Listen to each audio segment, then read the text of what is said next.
And good morning, everybody. How you guys doing? Hope you're in a fantastic morning, afternoon, evening, wherever you are in the big wide world. We are back. We are live. We are streaming once again, as always. So hope you guys are doing well. Now, today is going to be a little bit different. Today is going to be one of the very few Tuesdays, maybe the first Tuesday in I don't know how long where I'm actually streaming, but I'm not playing Title Tuesday. Reason, of course, we're doing our very big Google Deep Mind, the Kaggle event with the LLMs featuring poker, this game Werewolf, which is like Mafia, and of course chess as well. But we will be covering the event for the first hour, as always, to try and keep the feel as authentic as normal. We're gonna start by doing some Puzzle Rush. Is this AI Naka? No, I'm sorry, I'm not AI today. I'm sorry. One day I do think there's a real world where that will happen. By the way, what was that? One day let me just start over. But one day I do think that will happen, of course, because I missed the very first puzzle. Someone's gonna say it's AI, right? But all right, let's have some fun. To everybody watching on YouTube, Twitch, and Kick, hope you guys are having a good day. It's gonna be a little bit hard to follow 3 chats at once. The board looks very tiny for some reason. I don't know why. It looks really small. But yeah, let's go here. Let's go here. Go checkmate. Checkmate. Checkmate. What am I doing? Checkmate. There we go. Checkmate. That's good. Wait. That's good. Checkmate.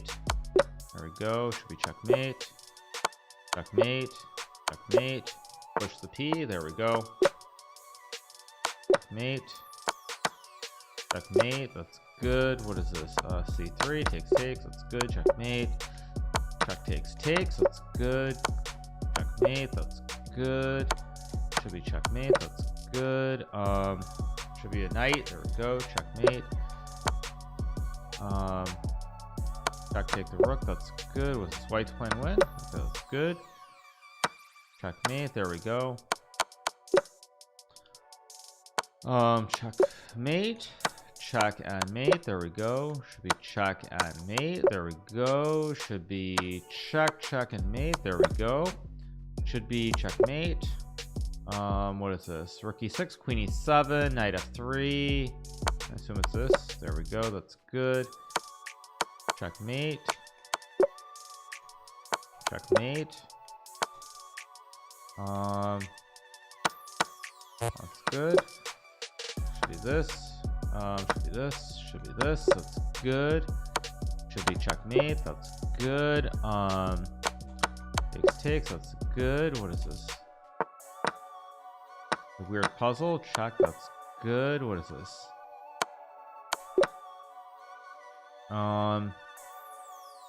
Wait. E5, queen f5. I mean, it's supposed to be checkmate. Oh, it took the pawn. Whoops. That was unfortunate. Let's go rook d2. Still good. Oh, it's rook d8, not rook e4. That's actually the puzzle that Erdomus missed in the game against Gukesh, by the way. That was the exact puzzle. Be this. I guess no. So actually, I had way too much time here in the game between Erdomus and in the game. Wait, do you guys hear the pieces? You can hear the pieces. In the game between Erdomus and Gukesh, actually, I should find this specifically. So I'll show you guys what I mean by this puzzle. One second. Completed events. Where are the completed events? Past events. Okay, so specifically what I'm referring to, let me change the scene, of course, so you guys can see what I'm referring to.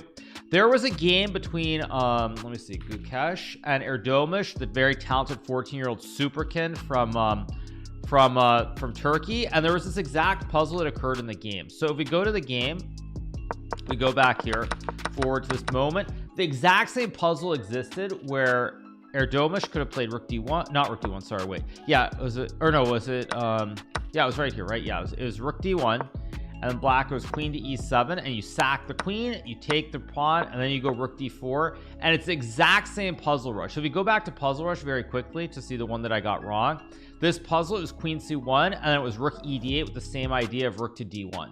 So it's the exact same puzzle rush that Erdomus missed in his game against Gukesh. The kid is incredible. Erdomus is an amazing player. We're on all the platforms today. We're on Twitch, we're on Kick, and we're on YouTube. I have all 3 chats lined up one after the other, so I could very easily get confused. But anyway, yeah, that's what we that's what we have. I use my money for somebody now. I have no idea what's happening in Chess World. Hey, whatever you want to do, man. I would not be using my money on that streamer, but to each their own, as we like to say. Okay, let's do one more puzzle rush. We can have a sip of my coffee. Which, by the way, actually, this is a sponsor stream, but not for this product. But I do have my my Nespresso Gold, I think it is, that I bought at Publix the other day. So it's actually pretty good, surprisingly. Let's go check and mate. Let's go queen d2. Let's take the knight, take the bishop. That's good. Let's go check. That's good. Let's go check and check. Do I ever do puzzle racer? I don't know what that is. I will say, full disclosure, if you're trying to improve at chess, puzzle rush is for the quick, like the bullet type skills where you pick up the puzzles in very quickly. Generally, I would say that it's not great if you're a low rated player. I actually would not recommend it specifically. But that's just a general point that I would make. So like when I do these puzzles, it's more about like seeing how quick my reaction speed is, how good I am at solving puzzles in like 1 to 2 seconds. So let's go checkmate. Bishop a5. Rook a7. There we go. Go here, take the rook, take the pawn. Go here, checkmate. That's good. Sack the rook, checkmate. Take, check, and that's good. That's good. What is this? You could take the, I think you just take, and that's good. Checkmate. That's good. Let me take the rook. Yeah, that's good.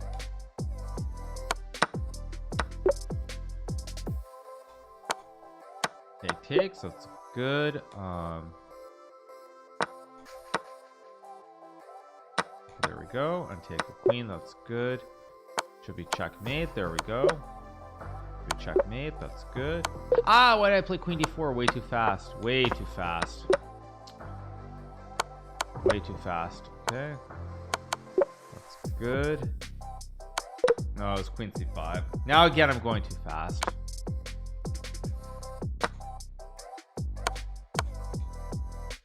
That's good. Huh?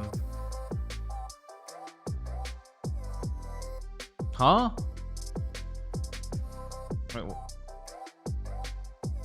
am I actually Oh, you have queen g6. That's what it is. I've got queen g6. Yeah, okay. I'll still get a 50 if I'm careful. I didn't see queen g6 forever there.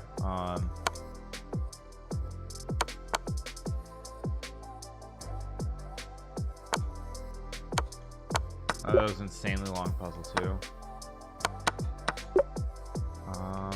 Yeah, I mean, I've got no time here, so yeah, the queen g6 one I lost like 10 seconds. Let's do one last puzzle rush and then we'll start talking about our scheduled programming content for the day and everything else, because it's going to be an exciting stream. Really looking forward to it. Let's go check and mate. Take the rook, check and mate. Take the queen h6, takes. That's good. Let's go here and takes. Let's go mate. That's good. That's mate. Go mate. Trade. Bring the king closer. Mate.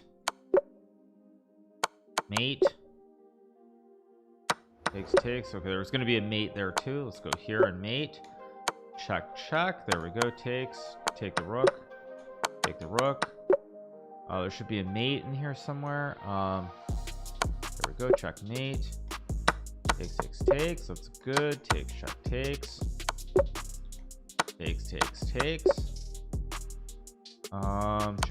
There we go. Check, and that's good. That's free queen. D5 takes. That's good. Check and mate. There we go. Assuming takes, and there we go. That's good. Wait, it's just check and mate. There we go. Checkmate. There we go. That's good. I assume we push the P. Good. Checkmate. That's good.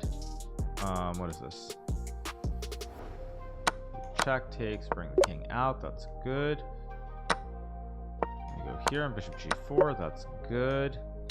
Assume there's a mate. Let's check and mate. There we go. Okay, that's good. What is this? Could be queen h3. Wait, it's not bishop f. Is it check? It is check. There we go. Checkmate. That's good. Assuming check takes. That's good. Okay, probably here and take the rook. That's good. Probably bishop e5. Take the bishop. That's good. We check, rook f1 takes, bring the queen back, that's good. Take, that's good. Okay, what is this? Queen c5. No, it's not queen g. Okay, weird puzzle, I don't know, whatever, keep going. Castles. Let's go here, let's take. Oh, I meant knight c4. Oh, my mouse slipped. Oh my gosh, my mouse completely slipped there. My mouse completely slipped there. It grabbed c4 and it moved the rook, not the knight. That's unlucky. That should have been a 55 or 56. At any rate, let's do one more and we'll stop. That's really annoying. I meant to go knight c4 and grab the rook. Okay, last one.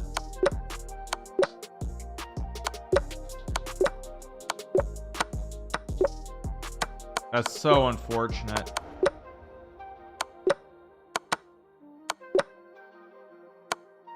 So unfortunate. Mate.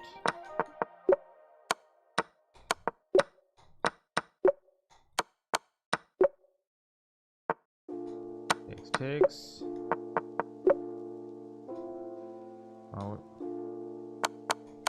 that's good.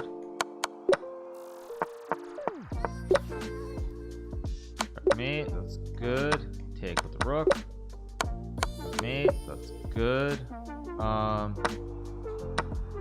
That's good. What is this? Black's playing win.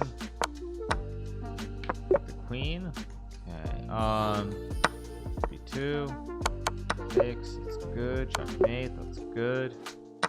That's good. Checkmate. That's good. I think you take. Check takes here. That's good. Oh, you take the knight first. You don't trade. Okay, what is this? Queen b6.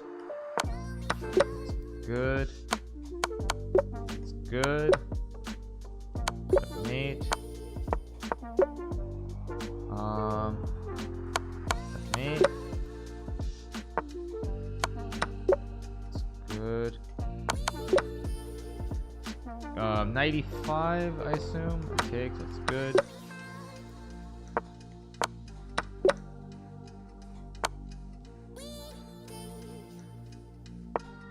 Knight d4, that's good. What is this? There we go. That's good. Not h4. That's good. There we go. That's good. What is this? Good. 7. Make the queen. That's good. Okay, now this is tricky. Let's check takes.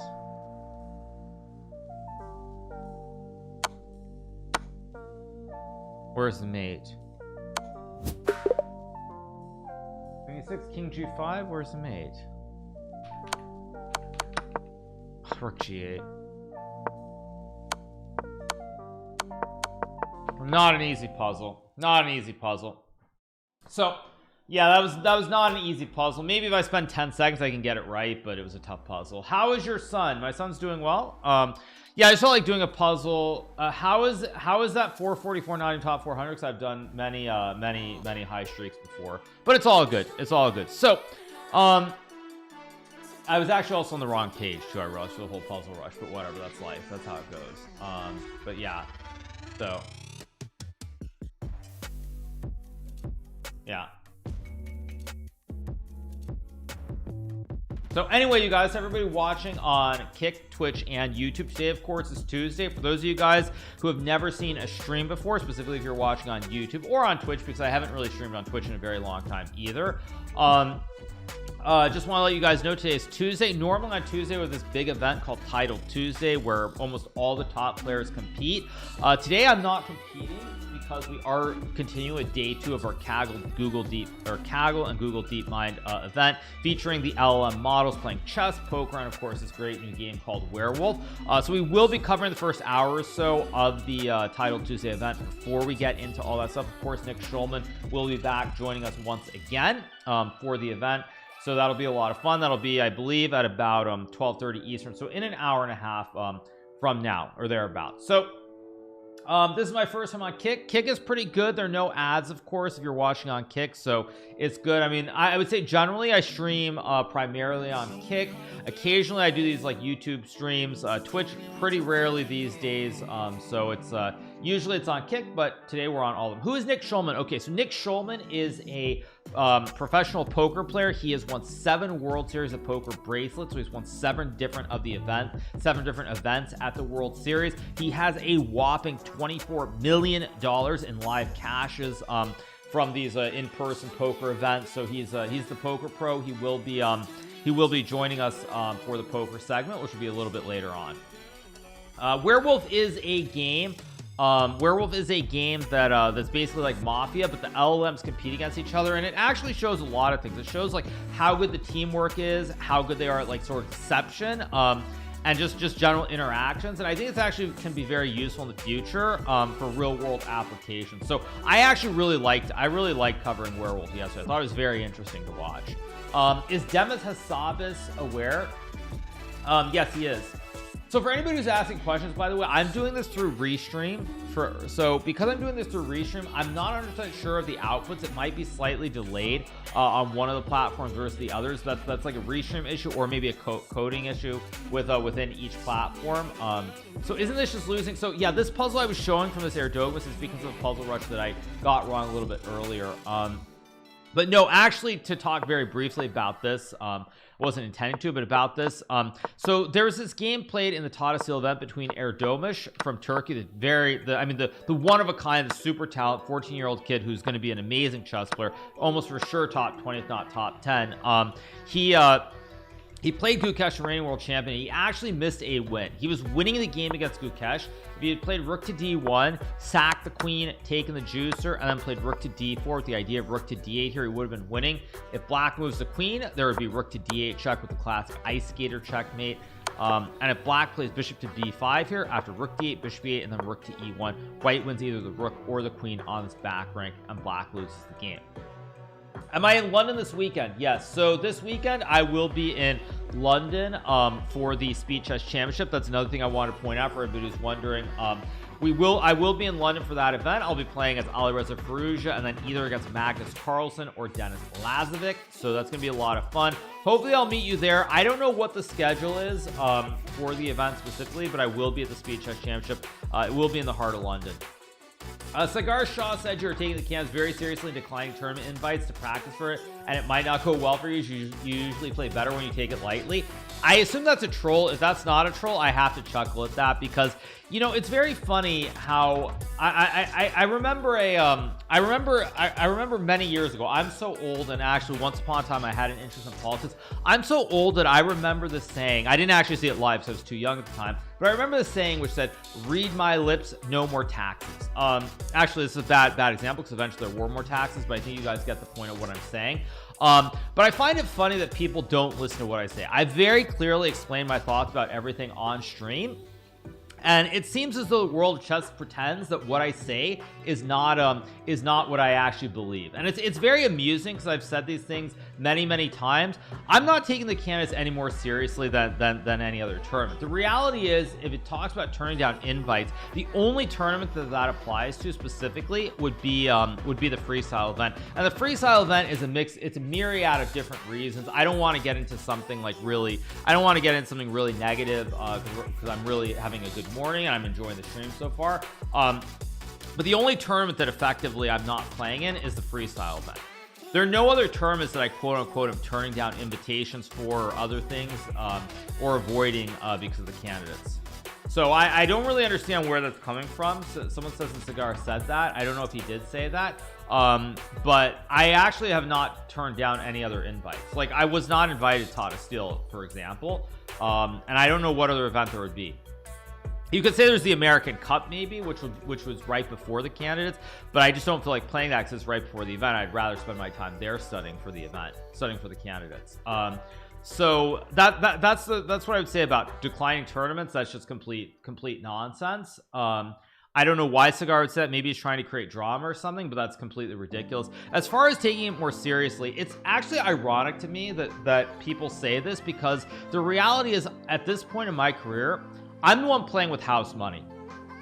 I'm the one playing with house money. What I do in the candidates has literally no impact on anything as far as my life goes. Now, maybe it's just a very introspective just view of my career and everything I've done in chess, but I don't actually look at it any differently. It has no impact on my life. If I win the tournament, yes, it'll give me more money to bet on Palantir calls, okay? Like, big boo hoo hoo. Who really cares? But for the other players, it's a life-changing moment financially and otherwise. So for a lot of other players, $1 million is going to make a huge difference in their lives. They're going to become superstars in their home country, everything else. I will just say, even if I were to become world champion, honestly, here in America, I don't think anything is really going to change. Having seen Fabiano qualify to play the 2018 World Championship match against Magnus Carlsen, you know, nothing changed for Fabiano. Nothing changed. I actually thought when Fabiano won, I was expecting to get a lot of sponsorship, a lot of support, and a lot of interest. And what happened? Nothing. I think Fabiano got one small Intel sponsorship, but that was it. So I again, this notion that, like, you know, there's pressure or anything else, like, I don't buy it. Now, maybe someone could say there is, but I definitely feel like I'm the one with no pressure. Everybody else is the one with pressure, because for them, it's a life-defining and career-defining moment. So I always laugh when I hear people say these things. Why do I say that? Because it's life-changing. It's life-changing for everybody else. It's not life-changing for me. It would be nice, but it's not life-changing. However, the other reason I bring that up is because I will tell you quite honestly, when I played the candidates in 2016, all these thoughts were on my mind, and I felt a tremendous amount of pressure, and I played horribly in that event. So I just find it funny when people say things like, oh, I'm putting a ton of pressure on myself, or I'm taking it super seriously. It's like, yeah, I'm doing preparation. It's not legacy changing. I've told you guys before. Now, maybe I'm wrong on this, but my view as far as my legacy goes is what I've done in content creation is what I'm going to be remembered for. I'm not going to be remembered for my chess career. Like, and I'm happy. I'm fine with that, and I prefer it this way. I'm going to be remembered for what I've done in content creation, much more so than I'm going to be remembered as a professional chess player. So I kind of find it funny when people think that legacy or any of that stuff matters. It doesn't. I'm going to go in, I'm going to play my chess. If I play well and I get 1 or 2 lucky breaks, I'll probably win the tournament. If I don't, well, then I won't win. Big deal. Who cares? So yeah, that's basically what I would say is, like, and yeah, for anybody who says for anybody who's talking about these terms or whatever, yeah, I mean, it's just bizarre. Like, I literally say it. I mean, of course, as someone who's streamed and answered a lot of the same questions over and over again, I find it funny when people act as though, like, I'm taking this tournament more serious than anything else. It's like it's do or die. You know, I can tell you guys, yesterday I was spending time playing with my son. I was playing with my son. I was holding his hands, like, making little silly faces and talking to him. And for someone who's supposed to be spending like 20 hours a day, like, try-harding for the candidates, I mean, it's just very funny to me to hear people say these things. It's just very funny. So yeah, I have to laugh when, I mean, I do. I mean, like, someone like Cigar, I'll give him the benefit of the doubt that he's just saying that just for the sake of trying to make content or stir the pot. But in no way, shape, or form do I feel any pressure towards the tournament. I mean, I've already beat the game. If I win the candidates, that would be great. But at this point, I'm just having a blast. So yeah, thank you so much for the $10, by the way, on YouTube. I think yes, yesterday there was a question about en passant. Yes, so thank you so much for the $10. Appreciate it. Okay, so today also for the Google portion, you guys, the chats are going to be telling me what you want to watch more so than anything else. So it's going to be a fun day. Yeah, so anyway, yeah, it's like, and I'll give you guys an even better example. I'll give you one final example before we start covering Title Tuesday. And the one final example I'm going to give you guys. Music is too loud, is it? I wasn't sure if it's too loud. I'll turn it down a bit. I'll turn it down just a touch. I turned it down a bit. But we won't have any music once we start the sponsored portion. But anyway, yeah, what I was gonna say, what I was gonna say, I'll turn it up just one bit. There we go. What I was gonna say also is that I'll give you one other example which makes me chuckle. So when I played the Candidates in 2024, I finished, I believe, second place on tiebreak. Okay, I'll give you guys a little story from the closing ceremony of the Candidates. So we're at the closing ceremony in Toronto. We're at the W Hotel in the heart of downtown Toronto, and basically at the closing ceremony, I'm in the same table with Fabiano. Fabiano is so depressed. He has his head down the whole closing ceremony / dinner. He's not talking to anybody. He's so despondent. Okay, now. That's Fabiano's at my table. We go up, we do the prize ceremony, and the top 3 finishers go up on stage. You have myself, you have Nepo, and you have Gukesh. So Nepo finishes 3rd place. You know, it's like typical medal ceremony. They want to give him the 3rd place medal. I don't, there's surely video of this, but Nepo basically, he might have let them put the medal on, but as soon as that was done, he took the medal off, and I think he just put it in his pocket or whatever it was. He was very clearly super unhappy with the result and everything else. He was just in a terrible mood, just like Fabiano. Then in 2nd place you have me, and of course, you know, I let them put the medal on. I mean, I'm not like yay, I won the tournament or anything, but I'm in a good mood. I played good chess. Yeah, it didn't happen. Gukesh played a good last round game. I didn't have any chances, but I finished in 2nd place. I'm in a good mood. I played good chess. Yes, I didn't get like 1 or 2 lucky breaks. I didn't win the tournament, but so what? I was still in a pretty good mood at the end of the tournament. So I kind of find it funny when people act like somehow like I'm treating this super seriously, like it's some kind of different, you know, it's different than it was in 2024. No, I did not mind. I left the medal on it. I have the medal. Is my medal on the shelf here? I don't know exactly where the medal is right now, but like I was in a completely fine mood. So I just find it very funny when people say these things like about how I'm supposed to be like super angry or like, you know, super like it's more important than anything else. Yeah, like it's just funny to me. It's just funny when people say these things. It's really funny to me. So we're live on all the platforms. We're live on YouTube, we're live on Twitch, we're live on Kick. But the point, but actually, like it's fine if they want to be angry or sad or whatever. I am not faulting them for that. But it's just funny when I put that in perspective of all the people acting as though like I'm supposed to, like it's like the end of the world is do or die. It's the only thing that matters. Like it just isn't. Like I'll try to play well, see how it goes, and that's that. So I just find it very, I mean, I have to laugh. I just have to laugh when people say these things, because it's just kind of, it's just absurd to me. It really is absurd to me. So yeah, I'm reading all the chats, but so yeah, I mean, of course I'll try to play well, but even if I don't win, I mean, I'm just gonna tell you straight up, even if I don't win, I'm not gonna be like, oh my god, the world's ending, oh it's so bad, like, oh I was supposed to win, blah blah blah, like, you know, yeah, like it's like, come on, let's be real. So I'm reading Twitch as well. Yes, I am reading Twitch, actually. Yeah, I'm reading Twitch, I'm reading Kick, and I'm reading YouTube, all 3. So unfortunately, as you guys know, I'm unable to play in Title Tuesday today because of our sponsored stream, which we're doing in association with Google DeepMind and Kaggle. But we are going to cover the event, so let me go back. Let's see, watch events. Here we go. There we go, world's top players. Okay, so we're going to watch this and see how it goes. Yeah, I mean, I'll give it my best shot, but I actually think one of the big tricks, I'll tell you one of the big tricks that I realized about chess. It doesn't necessarily apply to everyone, but it definitely applies to me, is that when you when you when you basically put too much pressure on yourself, bad things tend to happen. It's like, for me, that's kind of the thing. If you look at where I was in 2019, I was down in the dumps. I was 27-30. I thought my chess career was over. Frankly, in some ways I thought like my life was over. But the fact is, once I found something that I enjoyed, that was I mean, a lot better than playing chess professionally, I was then able to play tournaments with no pressure, no risk, no nothing, just enjoy it. And oddly enough, my results got much better. So a lot of it is mental, and like when you put too much pressure on yourself, bad things happen. So it's that's I mean, I've gone up on a long tangent for the last 15 minutes or so on this, but that's the general gist of it.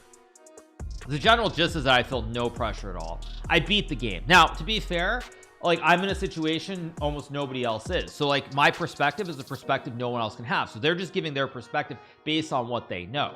But for me, I just don't feel any pressure. Like, I don't feel any pressure. I don't feel any pressure at all. I beat the game. If not enough pressure, bad things happen. I mean, I think there's a fine line between, like, you know, being apathetic where it's like this, and you don't care, and like too much pressure. But I would say in general, you know, there's a line, but I've found a way to make it work. Can you coach me, please? I want to beat Magnus. Yeah. I'd also say, you know, the other funny thing, when people talk about turning down invites, I would actually argue that I think playing before the candidates, if you don't find a balance where you're actually motivated, is a huge mistake. Like, actually a huge mistake. I'll give you an example. If you look at someone like Anish or Pragnananta, they're very, very good players, and they're obviously going to be very well prepared for the candidates, but they go and play this event in Tata Steel, and neither of them are really like in it. Like, they're just kind of going through the motions, and then of course they have these huge disasters, and it's just like, what's the point of playing just to like play bad openings and risk and just like and lose games? Like it's like if you look at Anish Giri like plays this completely horrendous opening against Matthias Bluebaum and just gets destroyed, gets blown off the board. Where's the value in that as far as where's the value as far as like the candidates tournament? That's not really staying sharp. That's just playing nonsense and trying to get through the tournament. So I actually don't think so. So I actually think that a lot of people think that like playing before the event is good, but if you're going to play before the event, you're going to play terribly. I don't actually know if that's a good thing, because you're mentally not going to be in a great state. You can try to pretend that it's like, oh, it's just a casual tournament, but on the other hand, if you lose some games, like, it does have an impact on your mental. So, all right. So waiting for the event to start. It will start in 2 minutes. We're going to watch it, of course. As I mentioned, I'm unable to plan the event because there's going to be an overlap between this and the Google DeepMind event. But that's what we're doing. Hikaru, some people try to roast Erdomus because of his poor time control. What do you think about that? I'm just going to tell you guys, Erdomus, like, everything you say about him, he's 14 years old. He's going to improve. I would say that maybe he's a little bit too slow. I actually would say something else, though. I think maybe with Erdomus, perhaps he should actually do some mental training, because I feel like he's a little bit too nervous. Why not play the first 3 to 4 rounds and ruin someone's turn? Because first of all, I've got 3 chats. Second of all, I'd have to use Proctor. It's going to be a complete mess. And don't forget, I'd have to be on a delay. I'd have to be on a delay as well. Like, I'm not gonna. It's too much. It's too much. What's my opinion on Death Note? Is Death Note one of those anime thingies? I'm gonna be honest, y'all. I don't watch that stuff. I never have. I don't know. It's just not my thing. You know, it's just not my thing.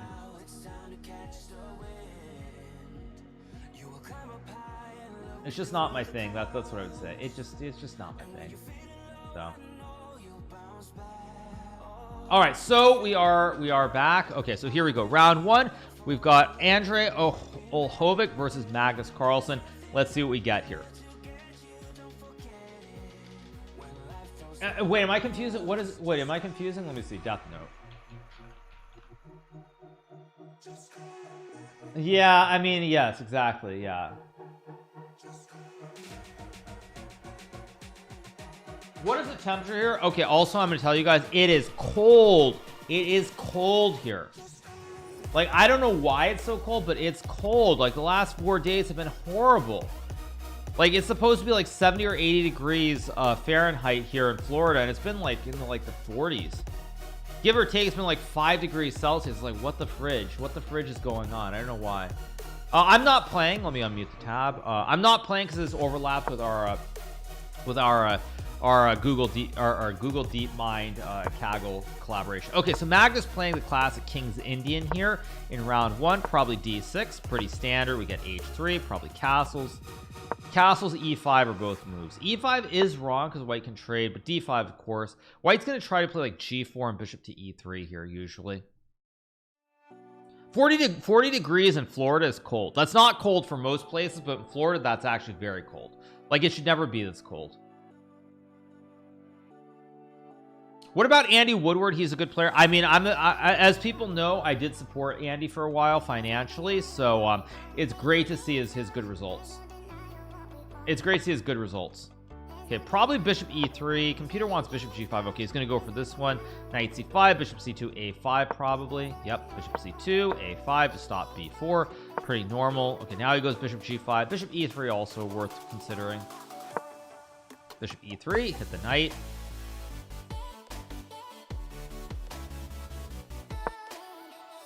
Knight to 7. 40 Celsius, no, you guys. I was saying Fahrenheit. So, all right, what do we have? G4, apparently dubious, oddly. So I'm not playing today because in about an hour and a half we have the Google DeepMind thing that we're covering. So that's why we're okay. So probably B3 to guard the pawn. That's why we're not playing Title Tuesday.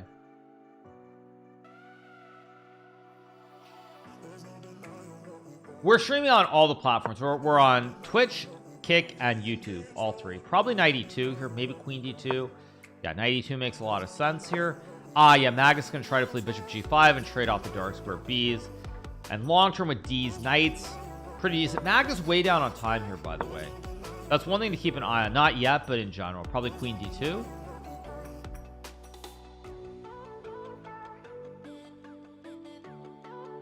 Magus has a mustache now. Okay, so be it. The a4. Yeah, it's getting kind of ugly. The pawns are a little bit soft. It's already looking very good for Magnus. So let's move around. Let's take a look at Denis Lazovic, who's playing. Lazovic, by the way, will be in London in a couple of days, playing in the Speed Chess Championship. Is this London? So Lazovic playing the London. I should make my notes in case I have to play him. We have Ja'Cory Bynum, also from Florida, who actually beat Magnus Carlsen the other day. He beat Magnus Carlsen the other day. So it looks like Ja'Cory has a worse position here.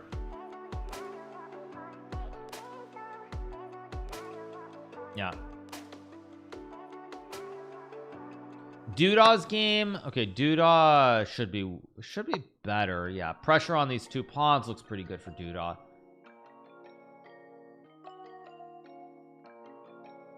What else do we have? We've got Wesley So. I can't remember the last time I saw Wesley playing a Title Tuesday. Wesley playing Title Tuesday. Looks like he's got an extra queen for a tower, so he should be winning. Sevian also playing. Artemiev. Lot of top players. It does not look like Hans Niemann is playing, though. I don't see Hans Niemann. So future first American world champion isn't playing. Bluebaum is playing. Lot of people playing. Also, another thing, actually, speaking of why I think of why people what people miss is that there are a lot of different methods and ways to go about preparing for tournaments. So for example, I'll give you if we look at Bluebaum, I think for Matthias Bluebaum, probably most of his preparation is just playing a lot of these online events, trying to have his solid openings ready and just get going from there, as opposed to spending 12 hours a day trying to prep something super special. Thank you to Mango Lockin for the gifted sub. Thanks so much to Mango Lockin. Appreciate it. So like that's the thing also that what a lot of people, I think, like, it's like in chess there's this dogma around like you have to do things a certain way. Like chess is really wait, what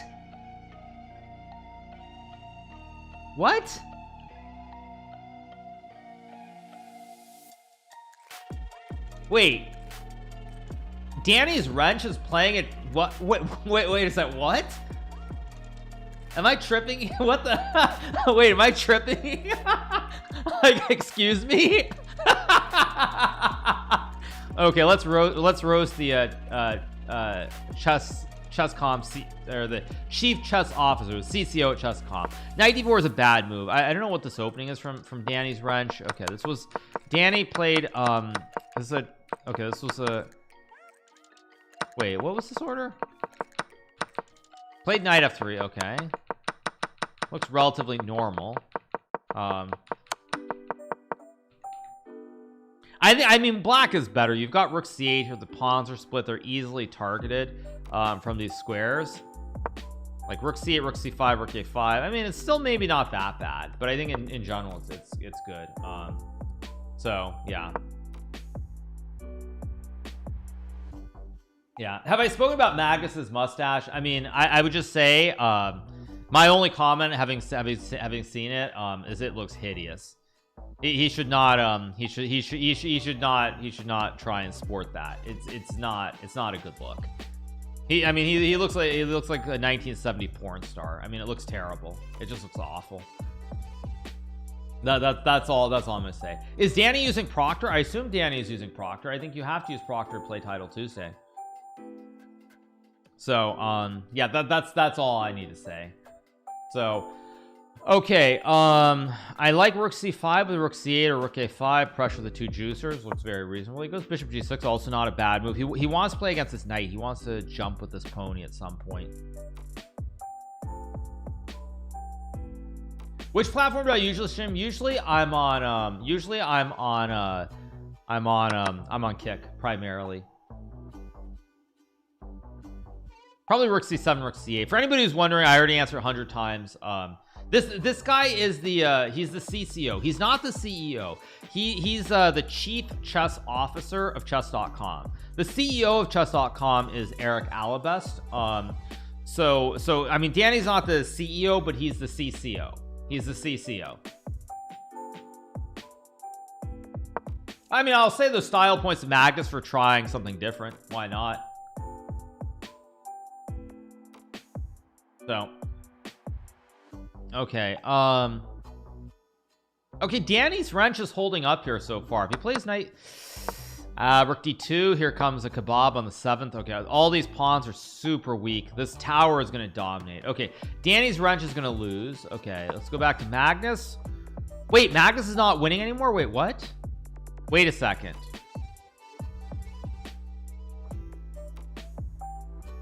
He's up on time though, so he'll probably be fine. Ooh.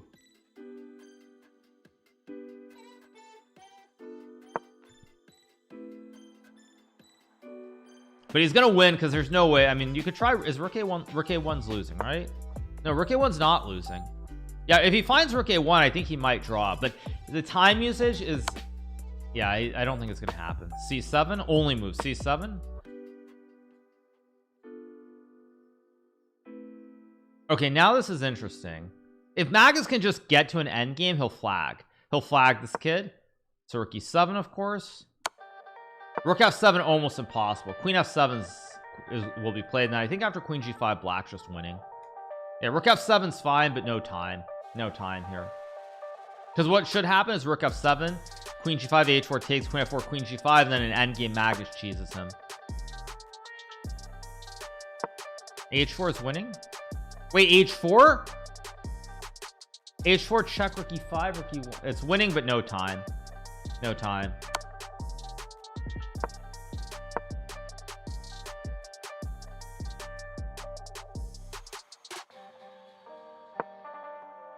Queen f6 is winning, by the way. Oh my, that would have been the second. Oh my god, that would have been the second week in a row in round one where there would have been a queen sack that was winning for white. Yeah, queen f6 is winning here. Queen takes f6 is GG. Just rook h7. That's hilarious. That would have been a second. That would have been a second week in a row. If he had like 10 seconds here, he would have won this game. Because black's just getting mated here no matter what you do. It's too close to a checkmate. That's hilarious. Okay, what else do we have?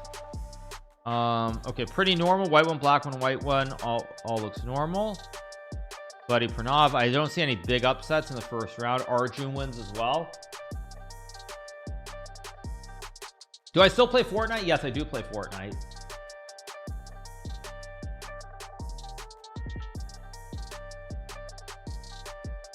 No, I mean the first couple of rounds are always very dangerous. Did Danny's wrench lose? I didn't see if Danny's wrench lost. Let's see, Danny. Oh my God, Danny's wrench made a draw. Wait, what?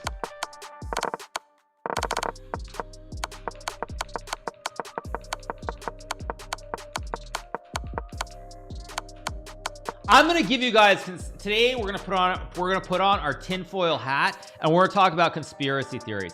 Conspiracy theory: David Perovin here. He let Danny's wrench get a draw on purpose because he knew that if he flagged Danny's wrench, Danny would go and tell his team, be like, you know what?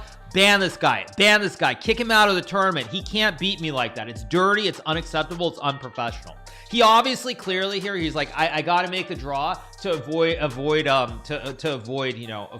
things happening to me. Clearly on purpose making the draw here, because with 6 seconds versus 2 seconds, you could flag him. You could completely flag. He could completely flag him. 100% you could flag him here. Not good. Okay, let's start with Danny's wrench in round 2. Okay, so rookie 8, probably rookie 1. Time to clip this and send it to Reddit. Oh, I mean, it's a great conspiracy theory. It's a great conspiracy theory. It's 6 seconds versus 2 seconds. Like, I mean, it's a great conspiracy theory. Okay, Danny actually has a decent. What is this? Just in English? Okay. By the way, Danny's playing Dimitri Andreikin here. Oh, 94. Oh, very poor from Danny's wrench. See, Andreikin's not afraid of the consequences. He's not afraid of the consequences for beating Danny's wrench badly. Yeah, he's just not afraid. He's just gonna beat him. He's not afraid of the punishment that's gonna be doled out. Probably rook d1 here. c5 might be good. This looks pretty good for Andreikin. Pretty good. Yeah. I mean, Perovian's also a GM as well. Ooh, first step in the wrong direction. Bishop e7, c5, d. I mean, I guess, yeah. I mean, yeah. c5, d5 takes bishop e6 is actually not cleanly winning, surprisingly, but still. That's actually a very, very rough pairing though for Danny. I mean, he draws in round 1 against a very strong player, and now he has to play another guy. At d5, rook e5, bishop e6. Nope, now rook e8 and you just lose because of the pin. Yeah, bishop takes a6 or rook c1, GG. Yeah, it's just over. It's all over.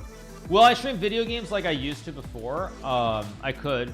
As far as someone on YouTube asking Twitch contract expired, I never had a Twitch contract, for anybody who's wondering. I never had a contract. So like when I streamed on Twitch full time, I just streamed. I never had a contract where I was getting paid to stream on Twitch. Okay, so Danny loses. Very embarrassing second game from him. Let's go back to Magnus. This looks like a, what is this? Scandinavian? Oh, this is a Portuguese gambit.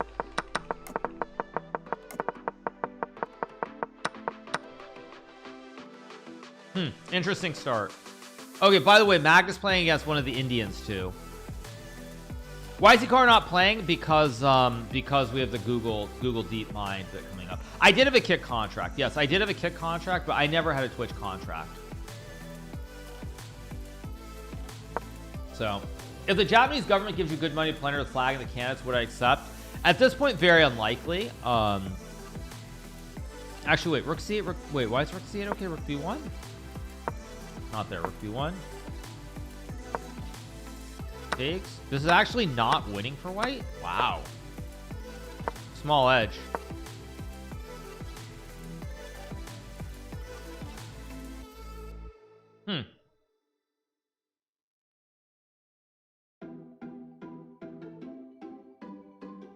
So,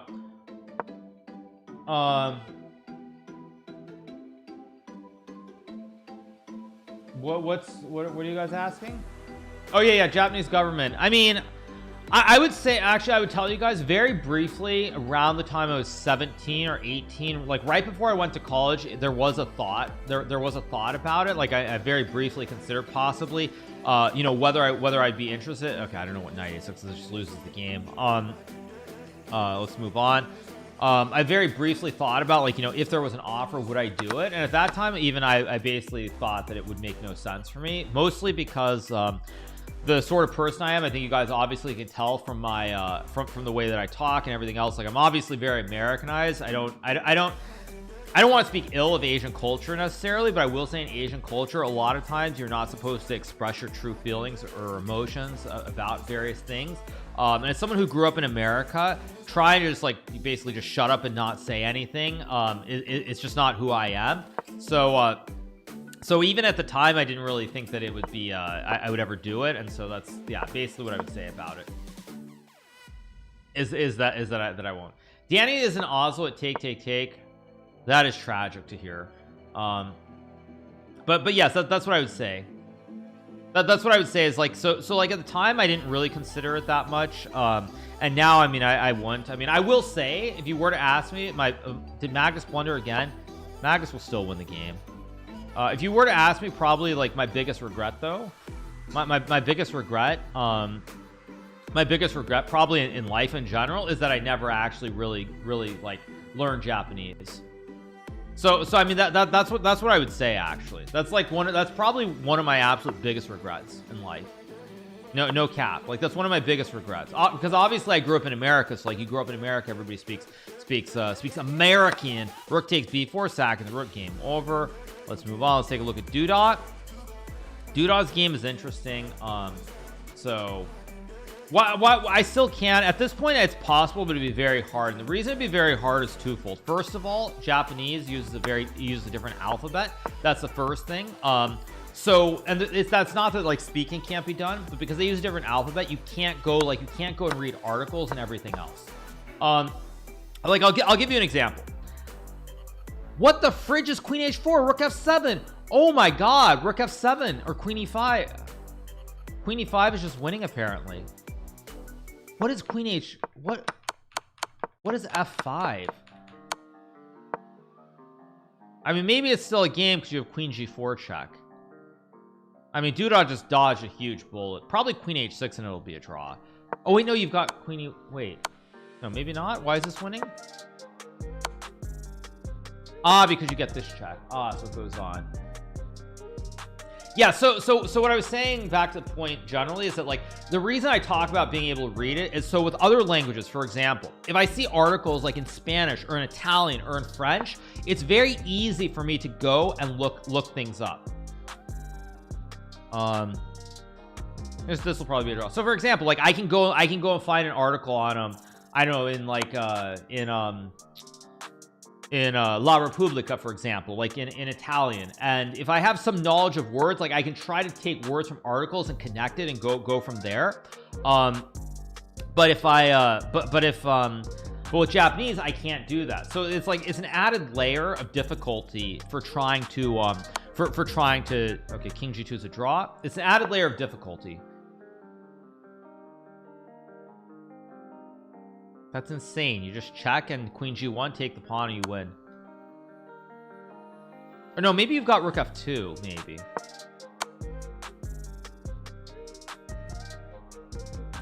Rook f2 only move here. Yeah, and he just loses this game. Terrible play from Fear. Just terrible.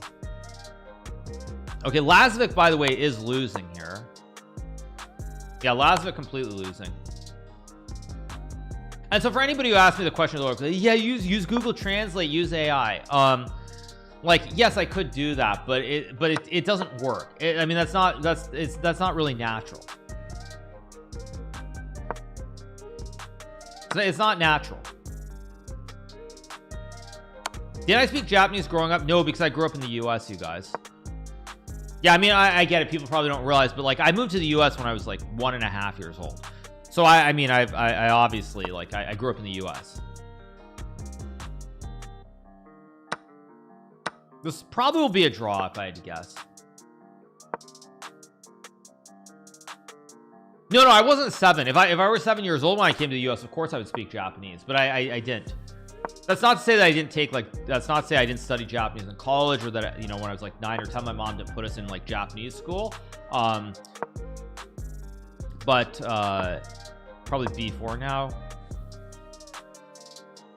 But like it's just one of those things. Didn't your parents speak Japanese? Well, first of all, my mom tried to. As most people know, when I came to the US, obviously my parents separated. So like when I came back to the US, you know, it was with my mom. Okay, b6 should be winning now because you've got rook d1. Wait, is the pawn far enough up the board? Wait, the pawn's not far enough up the board. He just let king d7 happen. So bad, so bad. There's still a draw, but a little bit tricky. Like, oh my god! Oh, oh yeah, rook g3. Ay ay ay. Ay ay ay. Ay ay ay ay ay. Ouch. Okay, Wesley is winning. So yeah, Wesley will win. Looks like a lot of standard. Oh wait, so Lazovic lost. White one, black one. Looks pretty standard so far in round 2. So like when we were back in the US and we were very little, my mom actually would try to speak to us in Japanese because my mom is fluent in Japanese. She lived there for 10 years, even though she's American. And so she would speak to us in Japanese, but we would obviously respond in English because like we're around kids in the US, you know, we're growing up in America, we respond in English. And so at some point she just kind of gave up. The second point that I'm gonna make as far as learning language for everyone is just go hire a tutor to learn it, is I have the unique problem that I mean, I wouldn't say I'm 100% fluent, but I'm pretty close to fluent in other languages. And that's very much a problem because for anybody who speaks, I mean, maybe it's not a problem for people who are polyglots and speak like 4 or 5 languages, but for someone who speaks, for someone who really is close to fluent in only 2 languages, problem is when I try to add words from other languages, I auto default either into Spanish or into Italian. I don't default into something else once I get away from English. So that's the second big problem that I have. So as for example, my wife is from Iran, so she speaks Farsi. But the problem is for me, every time that I try to think of a word, it's not English. The immediate default in my mind is to Italian or Spanish. It's not something else. So it's very, very tough. It's almost like in my brain, at least, like I have to erase words in a sense from another language. So that makes it very, very difficult. Okay, so this game's over. Let's go back. Round 3 is underway. Let's take a look. We have Jumabaya versus Magnus. Okay, Magnus playing this bishop d6. This bishop d6 Catalan looks pretty normal so far. So we got knight c3, takes, probably e4, queen a4. Yep, we got queen a4 here. Pretty normal so far. Do I have a political conflict? Why would I have a political conflict, you guys? We're not on the sponsored portion, so I don't want to get in the weeds. But yeah, make no mistake that what you see on TV, like especially in like TV shows and how you always see like the bad people being from certain countries, it's just garbage, is what I'm going to say. And people are very uneducated as it relates to the Middle East. I will also say that straight up. You know, that's what I'm going to say. We get a6, queen c4, pretty normal here. Have I been to Europe recently? I've been to Europe many times over the years. Yeah, many times. Pheasant June or Gourmet Sabzi? I prefer Pheasant June. I like Pheasant June or Hey Matt. I know I'm mispronouncing it, but whatever. Those are my 2 favorites. How many times have you mentioned Epstein files? None. But actually, you guys, you want something since we're not since we're not a sponsored portion. So you know Magnus and Jeans Gate that happened in 2024 in December. You know how Magnus put those jeans up for sale on eBay or wherever it was? I think it was for charity. The person who bought those jeans is actually in really hot water and had to resign various things in the last 24 hours because his name popped up in the Epstein files. So there's your little bit of tea for the day, you guys. Yes, the guy who bought it, it was this doctor Peter Attia. He bought the jeans for I think $32,000 off of eBay. And if you're curious about the Epstein stuff, just go Google it on Twitter. But yeah, there you go. There you go. I think it was eBay. I don't know, but yeah. There's your little tea for the day, you guys. Of course, I feel kind of icky because I met the guy somewhere not so long ago, so I feel kind of icky. But yeah. So, oh, I said Google, I meant Twitter. But anyway, yeah, you guys get the point of what I'm saying. I mean, we're here to have a good time, so I don't want to get deep in the weeds. But there's your little like rando update. Google it on Twitter, exactly. Yes, I'm gonna eat a little bit of By the way, speaking of random stuff that's not sponsored, and we're not on the sponsored portion yet, but the one thing is there's this like Korean style like barbecue chicken from Costco. It's like really, really good. I think they sell it in a packet too. It's amazing stuff. Really good.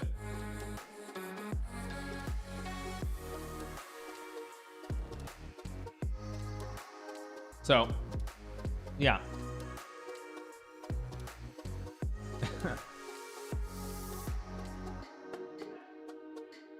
I'm not playing because we have a sponsored portion of the stream coming up in about 1 hour from now. I'd also say for you guys who are watching, it'll probably be a little bit lighter on the chat engagement once Nick joins me and we do the and we start the sponsored portion of the stream. So if I'm not as interactive, I'll just say in advance, like that's to be expected, because obviously when you have a co-host and they're not as used to streaming and looking at chats and everything else, it'll be a little bit lighter.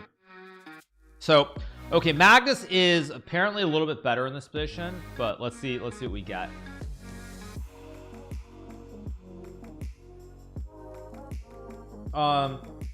Costco cashing out on loyalty after the 150 hot dog was there for people in their darkest time. I wasn't played, sorry, my bad. We get B5, probably knight takes A5 with the idea of knight C6. I mean, it's a classic show me the money. Does Magnus have the money here? Because I don't see any P. All the pawn pushes get rejected. Queen F6 is a tough move to play. Magnus has all the time in the world, and again, this is one of the things that really is underestimated about Magnus, is it's not something you can visually see, but Magnus has this penchant intuitively for being able to sense when is the moment to think. And like right here, you see him thinking, and he plays Queen E5. Queen F6 is apparently a little bit better, but Magnus has a penchant for being able to to slow it down and just realize that it's the right moment to think for like 20 or 30 seconds. In a way that no one else is able to do. It's like the spidey sense of being able to know when to slow down. Don't you just have to think when you have to think? It's kind of, but it's more at the higher level. It's more complicated than that. It's more like, how do you know that you need to think? That's what it's about. How do you know that you need to think? It's either you know you need to think or you don't, because you can think for 4 seconds and move, or 30 seconds, but it's a specific intuitive sense. It's not something that's other than that. That's all it is.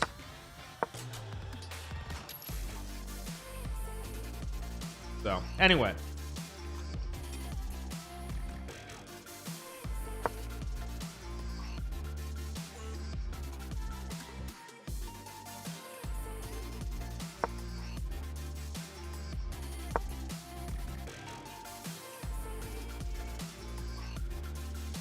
knight c6 might be okay. A3 also fine. Sorry, someone asked a question I missed. Thank you for the do you feel confident about winning candidates earning a shot at the world championship?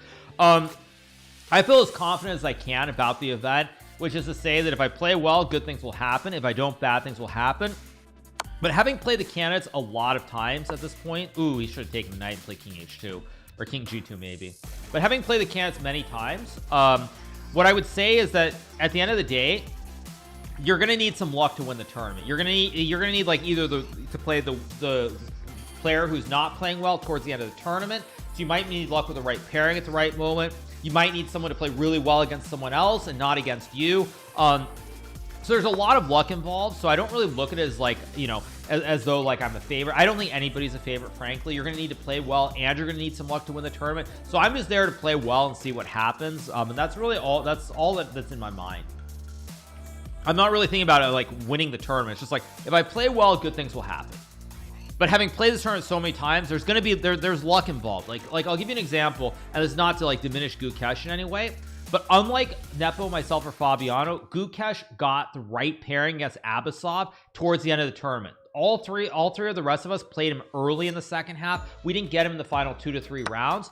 Now, again, before someone goes and says, oh, I'm trying to act like Gukesh didn't deserve to win. He did deserve to win, but that is what I would say is a component of luck in a sense. Is getting the right pairing at the right moment.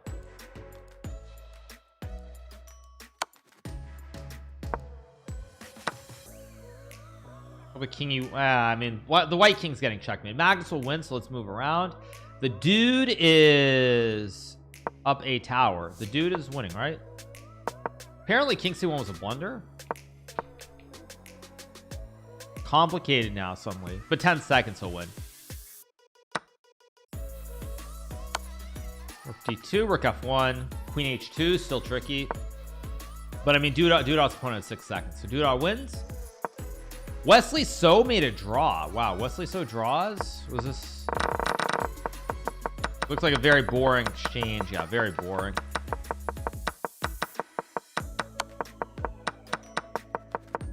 Yeah, very, very, very boring game.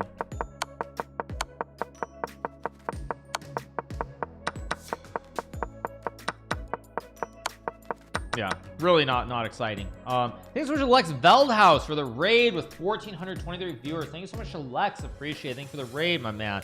Hope you're doing well. I'm not sure if you're streaming just on Twitch or doing the multi-streams, but thank you so much for the raid. Big shout out to Lex Veldhouse. Actually, I did want to point out, since there are so many people coming from his stream and he was playing poker, in about 1 hour we will be doing or we'll be showcasing the Google DeepMind Kaggle LLM battle featuring poker. We'll have Nick Schulman here, who's won some World Series of Poker bracelets. So in 1 hour we actually are going to be covering poker, which will be really hype.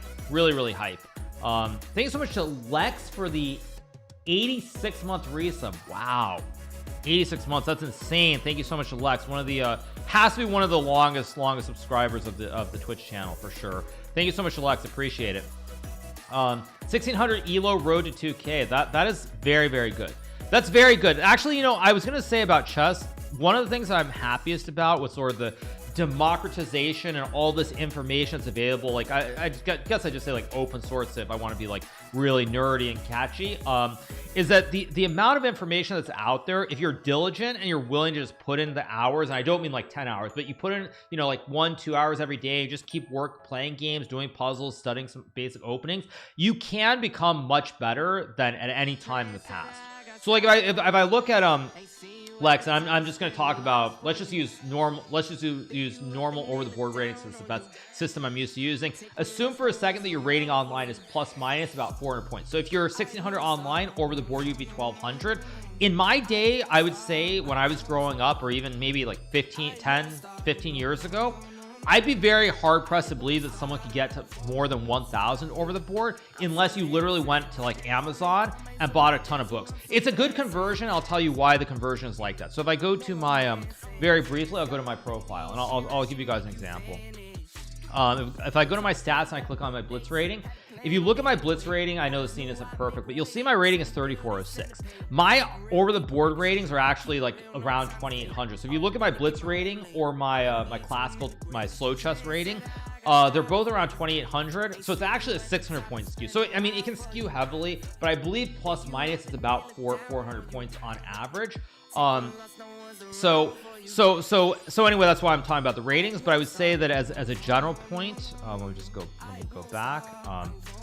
Let's pull this up. Here we go. As a general point, what I was saying is that you would have to like go to Amazon or like your local bookstore, buy a ton of books, like have your set, or maybe have like buy some chess software even to analyze, but it would take so long to learn all these things, whereas now it's all available literally like this. So it's a great time if you want to play chess as a beginner and improve, because you put in a little bit of time, you can become very good. A little bit of time, just because there's so much information just right there at your fingertips.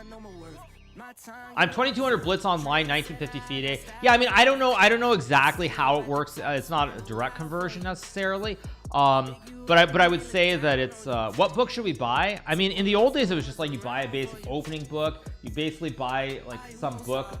One thing I've always liked with books about chess, and this is not to flex my stepfather's book, but I've always liked books that talk about like the process of thinking through moves, like what are you trying to do with every turn. You can also be a beginner and never learn openings and play bullet all the time and never ever get better. That's also true. Yeah, also true. But I think books that basically teach you the thinking process are most important. I missed a super chat. Whoops. No, I answered the question about do I feel confident. I missed a super chat.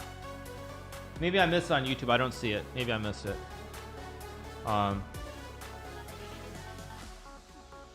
But yeah, back to Lex. So getting to 1600 is very, very good. I think 2000 is completely reasonable. Completely reasonable goal. Completely reasonable goal.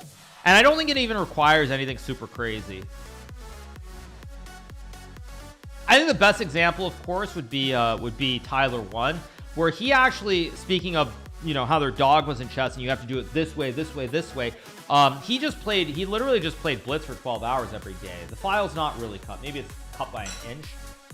Maybe it's cut by 1 inch, but I would say that, like, he just got better from just playing endlessly. I can crop this just a little bit more because someone's going to be nitpicky, but okay, there you go. There you go. Are you happy? Okay. So like Tyler 1, he just literally played many hours every day, and that got him to 2,000 online. So there are many different ways to do it. There are many different ways to go about it, but I think as long as you're diligent, you spend a little bit of time every day, there's a lot of room to improve.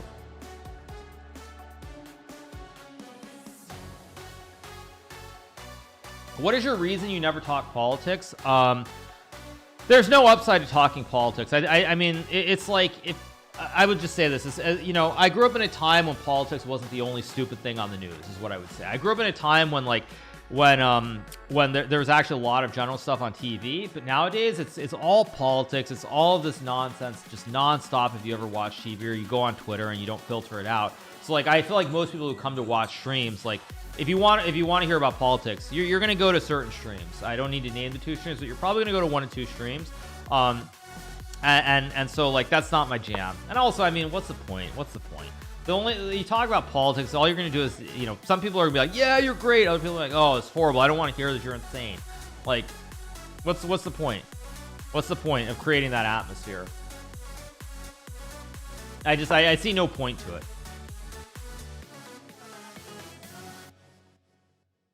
So we get B6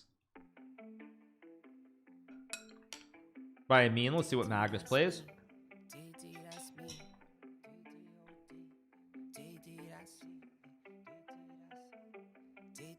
Yeah, also, I mean, the other problem, someone said, is right. I'm also a centrist. What am I eating?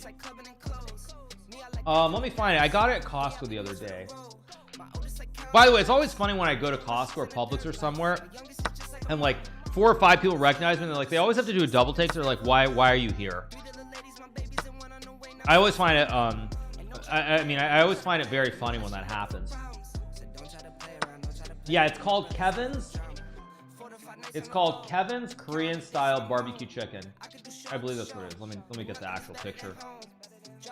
We go to images. No, it's not. Oh no, maybe it's not. No, maybe it's not the barbecue. Maybe it's the. Oh no, sorry, it's not chicken. It's beef. What am I talking about? It's Kevin's. It's Kevin's gluten-free teriyaki style beef. I said chicken. It's beef. Yikes. There's probably a joke in there too that I can't tell the difference between what meat is what meat. But anyway, yeah, it's Kevin's gluten-free teriyaki style beef. I'm reading all the chats. Yeah, rook c8 probably takes. Magnus has pushed his p to g4, which isn't ideal. Probably should be a draw. Takes queen c3. Pawn on g4 could be a weakness, maybe not. Like, there's also h5 here to hit the pawn. Probably h5. So, yeah. Chess players go to Costco. They do other stuff than playing chess. I think people would be really surprised to know just how normal of a life I live. You're supposed to be shopping from the window of your private jet, not Costco. Thank you. No, I think people would be very surprised to know just how normal of a life I live. Like I'll give you guys an example. Yesterday there were a couple things I had to do. But whoops, I don't know why I did that. But it's like, you know, I had to go put air in my car tires. I had to go take care of a battery. Like, there are a lot of things that I do that like literally no other top chess player in the world has ever done. Maybe rook takes c3. You know, this looks pretty equalish. Probably queen g5 here to hit the pawn. Okay, I don't know about. I mean, queen e5 centralizes the queen. Not a bad move. I too had to put air on my Bugatti's tires. I don't have a Bugatti, you guys. I have a Honda Civic. I have a Honda Civic.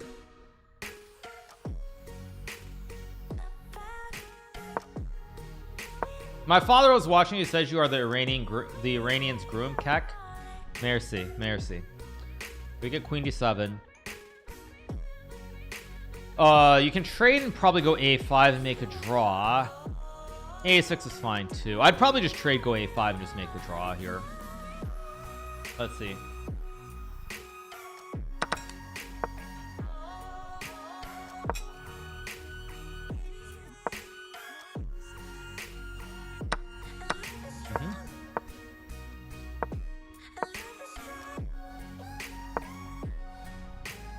The only way Magnus should win this is if the time becomes an issue.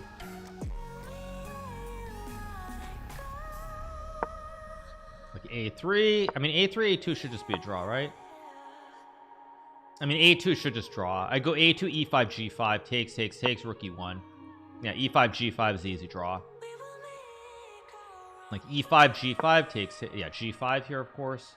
H5 also move. I guess King F8 also just fine.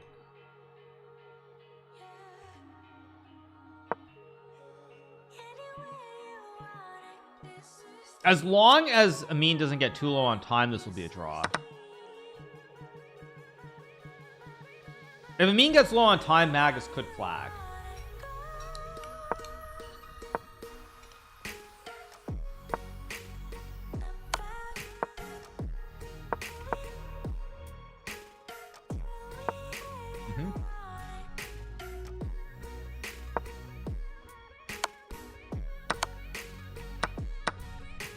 Yeah, this will be a draw now.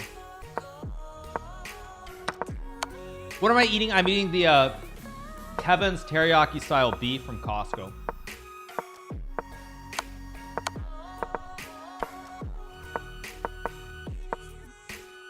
I mean, yeah, this wow, Mag is really gonna keep playing on here.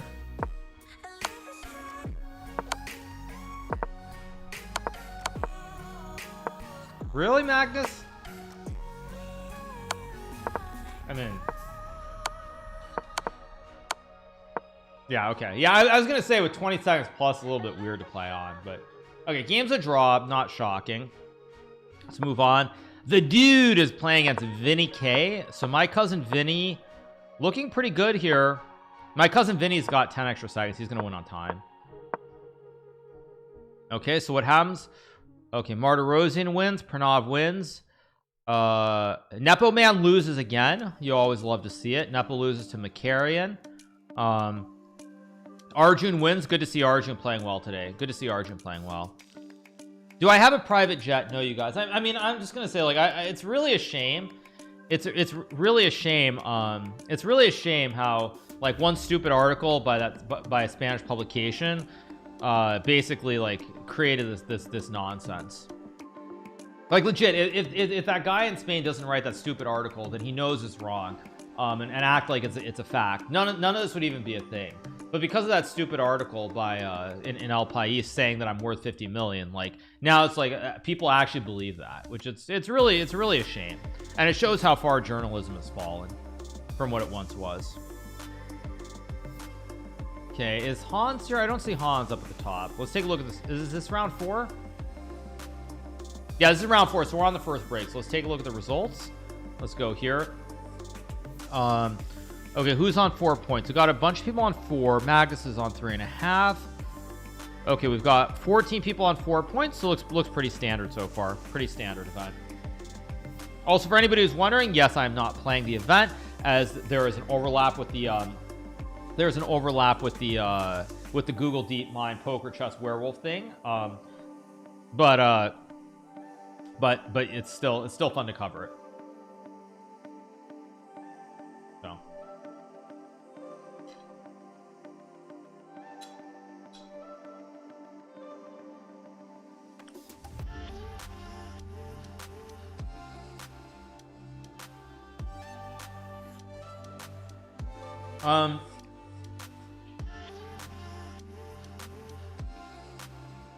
what am I eating? I told you guys. You want the picture?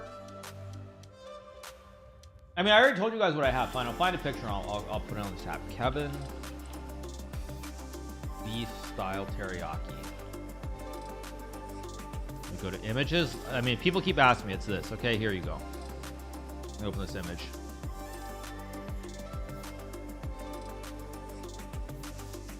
Open image in new tab. Here we go. Okay, here we go. All right. You guys keep asking me. This is what I'm eating. This is what I bought this at Costco. Okay, there you go. That's what I'm eating. Okay, are you happy? That's what I'm eating. That's what I'm eating. Okay, are you guys happy now? I mean, but anyway, all right. Market looking pretty terrible again. Not great. So, okay. Anyway, this is what I've got. Let's close this. Let's get back here.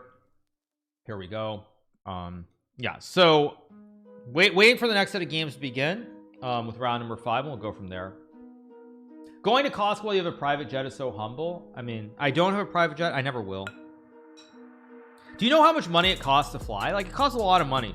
A one-way trip from like Florida to New York is, I think, 30K. I think from Florida to LA or vice versa is like 25K. It's too much money. It's too much money.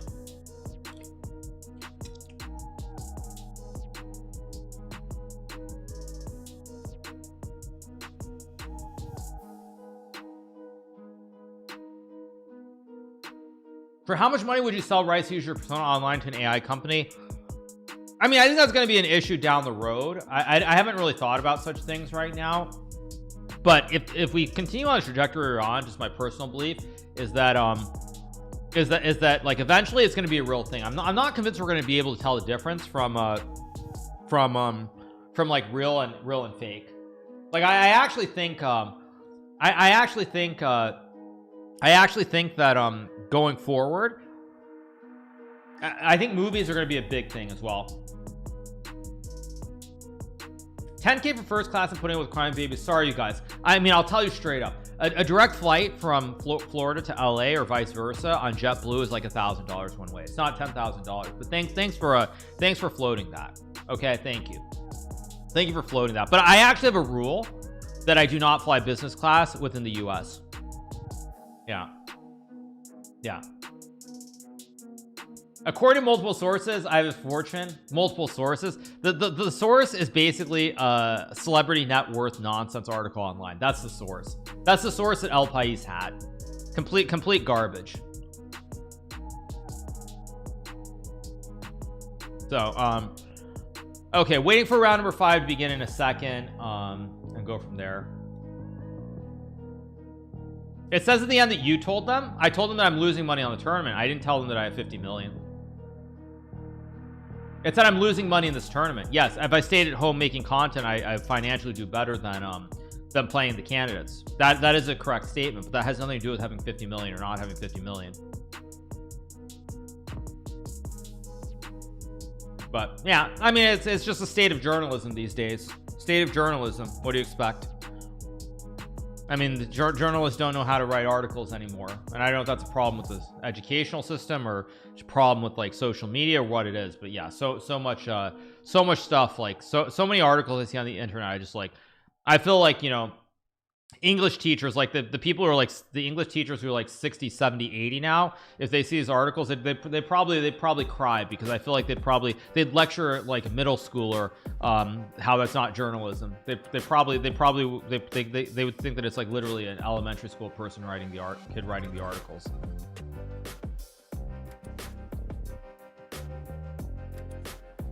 So anyway, that's my little political bit. So that's kind of a touch political, but we're waiting for round 5. Still has not started, and we'll see what we get.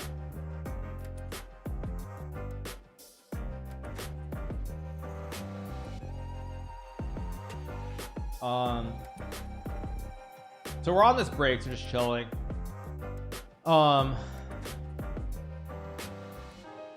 Clickbait news sells, yeah, but isn't that a problem with the whole world? Okay, round 5 has started. Let's take a look at the top boards. We have Vincent playing Buddy Pranav. We have Arjun versus Maximus. We'll take a look at both these games.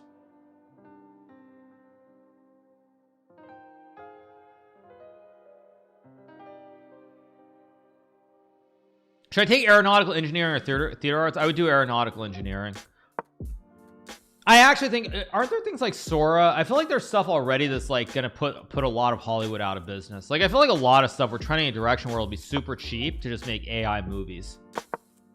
Like you'll have to buy like the rights, the image rights to make it. But I have a feeling we're in a world where like actual anything like theater performing art, I mean actually like theater performing arts, like all that stuff, I actually have a feeling we're in a world where that's, I mean the cost to make movies, the budgets are so astronomical versus like just making an AI movie. And I think at some point we're gonna get to a world where that's like the norm,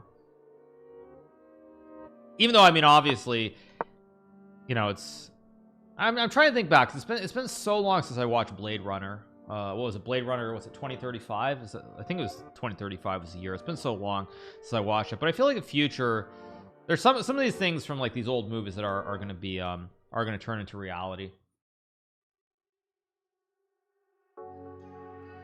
Okay, normal position, bishop b5, probably queen a5 will be played to guard the pawn and hit the bishop. This pawn's under attack here from the queen and the bishop. Probably here guards the pawn and you target. It's 2049. I mean, yeah, I forget what the year was. 2049? That sounds right, actually. Blade Runner. Yeah, it was 2049. You're right. Yeah. Queen a5, of course. I assume we'll get queen e2 here. That's my guess. Probably queen e2 to guard the bishop. You could, of course, take the knight and just play like c4, knight e3, get very aggressive. Let's see. Oh, computer says taking is good. Taking and something.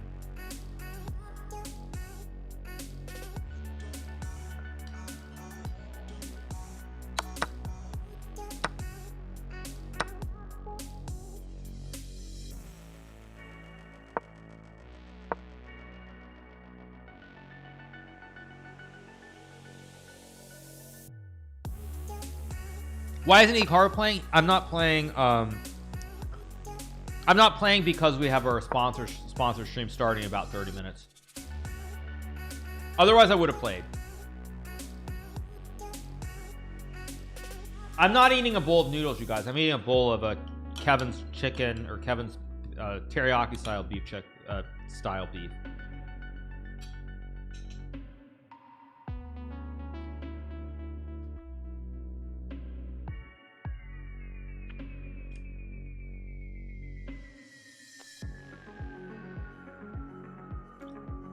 Why does the sponsor gotta start during Title Tuesday? Because it does. And you guys might think I'm important, but compared to Google, I'm kind of not important. Hikaru, Google. Hikaru, Google. Yeah, slight difference on the scale of what matters. Slight difference.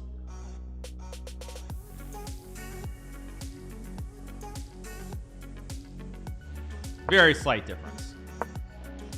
You get C4 here. Yeah, slight. Yeah. Kevin's teriyaki beef is sold out at all stores. It was available on it's available on from Target. Did I ever open a position ASTS? Yes, I did. I did a buy right, and I also own a lot of calls for a year out. ASTS is weird though, because they had a run up. They had a run up to they went to like 130 on Friday and they completely tanked. It's very strange. I think it was like 129.80 or something. I don't remember the exact peak, but it was up a lot. Exxon doing very well. That's good to see. Yeah. So anyway, back to the chess. Yes, Google has earnings tomorrow though. That is tomorrow's Wednesday. Yeah, Google has earnings. I think it's AMD today, it's Google tomorrow, it's Amazon on Thursday, I believe. Those are the big earnings. So who knows? Okay, rook d1, idea to hit the king somewhere. I don't know what Vincent's gonna play here. Good moment to think. Why stream on YouTube? What's the question? I don't know what the question is, but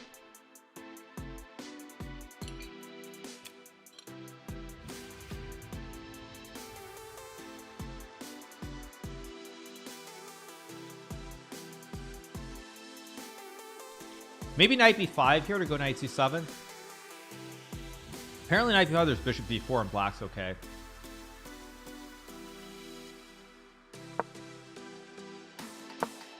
Logical.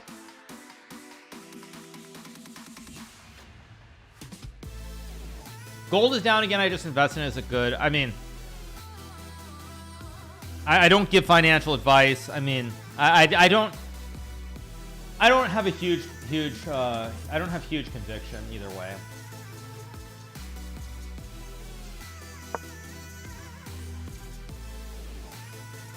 Get c5, logical move. Try to bring the knight to the center of the board. I mean, I think gold is a short-term investment. I will say that. What I think about ASTS, I love ASTS. I just told you guys 5 minutes ago. I have a position there. I love them. Okay, bishop e4 maybe. Oh no, then there's rook d4. Oh, bishop e4, rook d4 would be the Anish-Giri blunder. Put the bishop here and rook d4 and GG. So yeah, bishop c3 to hit the pawn, and then you wind the bishop to guard. Oh my gosh, Vinny! Oh my God, Vinny literally makes the same mistake that Anish made against him. Unbelievable, unbelievable. This is literally the exact blunder that Anish Giri made to lose to Vincent. Unbelievable, unbelievable. Let me find the game so I can show you guys the exact blunder, because it's Kamer Giri. Yeah, let me pull up the game 1 second. Just very briefly so you guys see this position. Oopsie daisies, oopsies, you lose a bishop. This was Vincent versus Anish in round 1 of Tata Steel. So back to this game, when we go back here, oopsies. Now Vincent falls into the exact same tactic that Anish blundered against him. That's actually really funny. That's actually really funny. Rook g4 should be GG here. That's hilarious. This also just knight f3. Wow.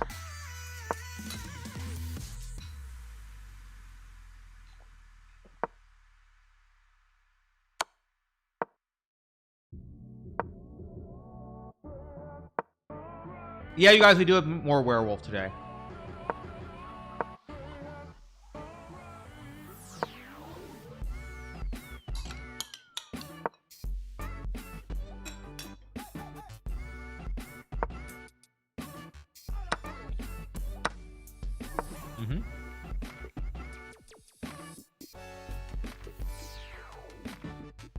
No, I do not hate Magnus Carlsen, for anybody who's asking. I don't know why you think I would.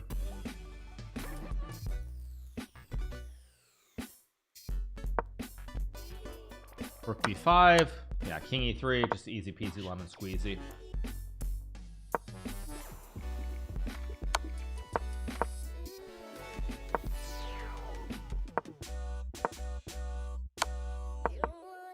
Rook d6.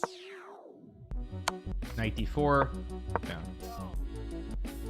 Like rook b6 maybe. Logical. Yeah, rook c. Now knight e6 should win. Yeah, king f5 GG. Yeah, Vincent will resign here in a second.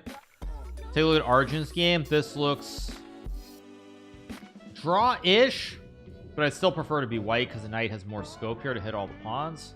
Should be a draw. Should be a draw.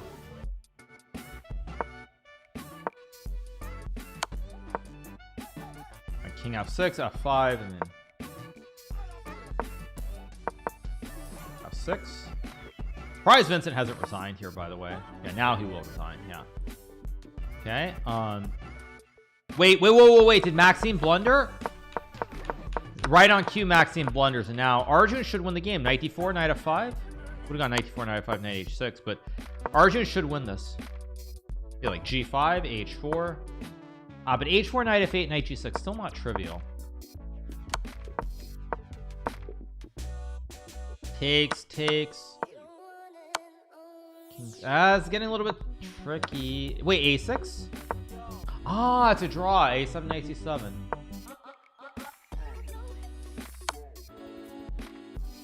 Yeah, Arjun had this game won and he messed it up. He had this game completely won. Sloppy. Yeah, sloppy. h3, king b4, or king b6.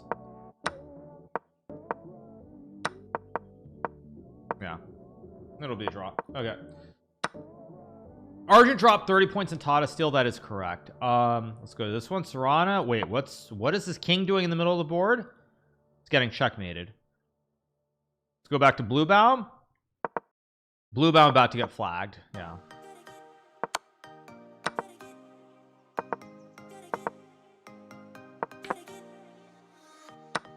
Yep.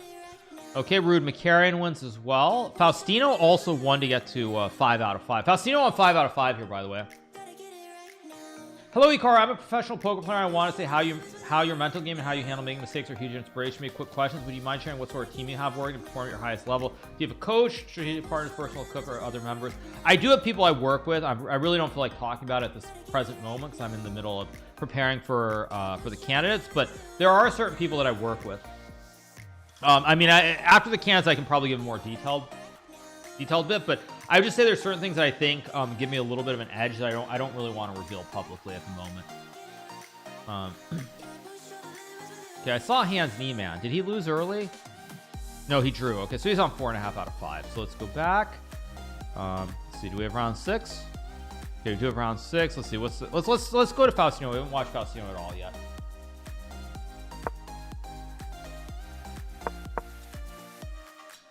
I think Faustino's great. I mean, he's great. We just don't know how good he's going to be yet, but he's likely to be very good.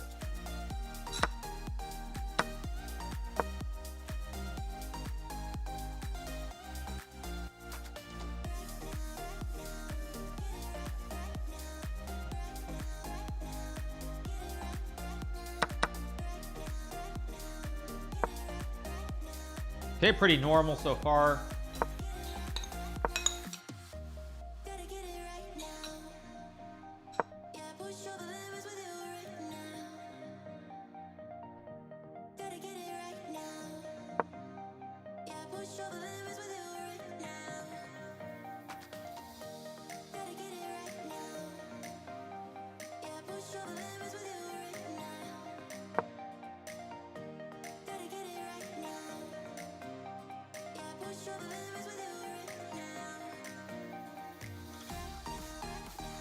All right, you guys.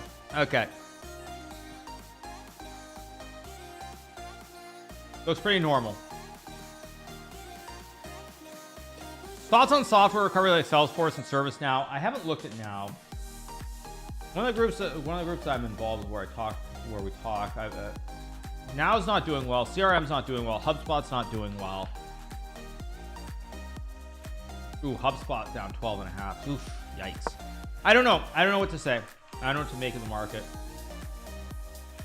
Palantir at least doing well, so 157. That's very good. But yeah, if you ask me generally, like my view of the market is we'll have a small up year. I'm doing a lot of buy rights for this year. A lot of buy rights.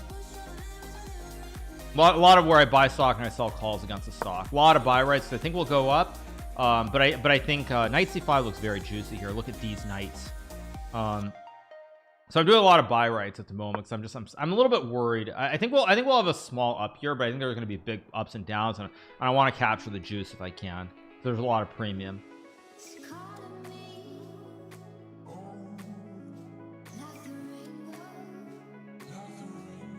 General Electric GEV will double this year. I mean, my big bullish call is Exxon. I think energy, oil/energy, there's gonna be sector rotation. I think it's gonna go up a lot in the next year. So it's been so beaten down for like so long now. That like if you put a gun to my head and told me to pick something, that's actually like I do have a big position in Exxon calls. So that's what I would say. But again, not financial advice, and that's just my general view. Okay, so Knight C5 played here. Back to the chess, because that's what everyone wants to hear about. What's going on? So Faustino I think is doing very well here. Look at these knights. Faustino is all of 12 years old. Very good. Zom calls crazy place. Wasn't a bad place to be buying them when stock was 130, 135. No, maybe 133. I bought the calls right when I was in Barcelona. I think Exxon was like 133 maybe. I bought them quite I mean already quite like $10 ago. So we got knight takes a2. So we get rook takes b7, knight takes b7. Palantir doing well is very bad. I don't. Again, this is not a political stream. Like, please, this is not a political stream. I don't want to hear it. Oh, huge blunder from Faustino, apparently. Huge blunder.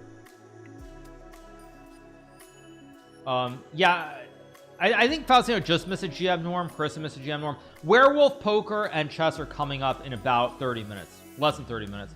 Geodash, I haven't played Geodash in a long time. I mean, I did some of the advanced levels, but nothing crazy.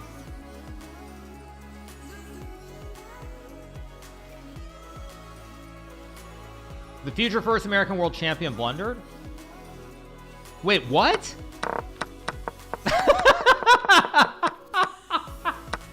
That is not how you become a world chess champion. Wow. That is not how you become the future first American world champion, boys. That is just not how you get it done. So bad. So bad. Just so bad. So, okay, so Hans and the dream kind of dies. Very unlikely that he will have a chance now to win the tournament. Do I have any MSTR? No, I have some Bitcoin, but no. I mean, we'll see. Knowing what it's like to get squeezed on a trade, like, I can only imagine how bad it's going to be for Sailor pretty soon. If Bitcoin goes to like 70k, like, I mean, he's probably going to try and hold on, but he's going to be getting squeezed so hard. He'll be down on the investment. Everything's looking bad. So I do not. And I mean, if you want to do it, I just do Bitcoin. Why not just buy Bitcoin directly? I mean, yeah, Bitcoin goes below 70. It's gonna require a miracle for him to keep holding all that Bitcoin when he's losing on it. Okay, so we get f5 here. Pranav is down a piece, but he can go f6, g4, g5. Looks pretty normal.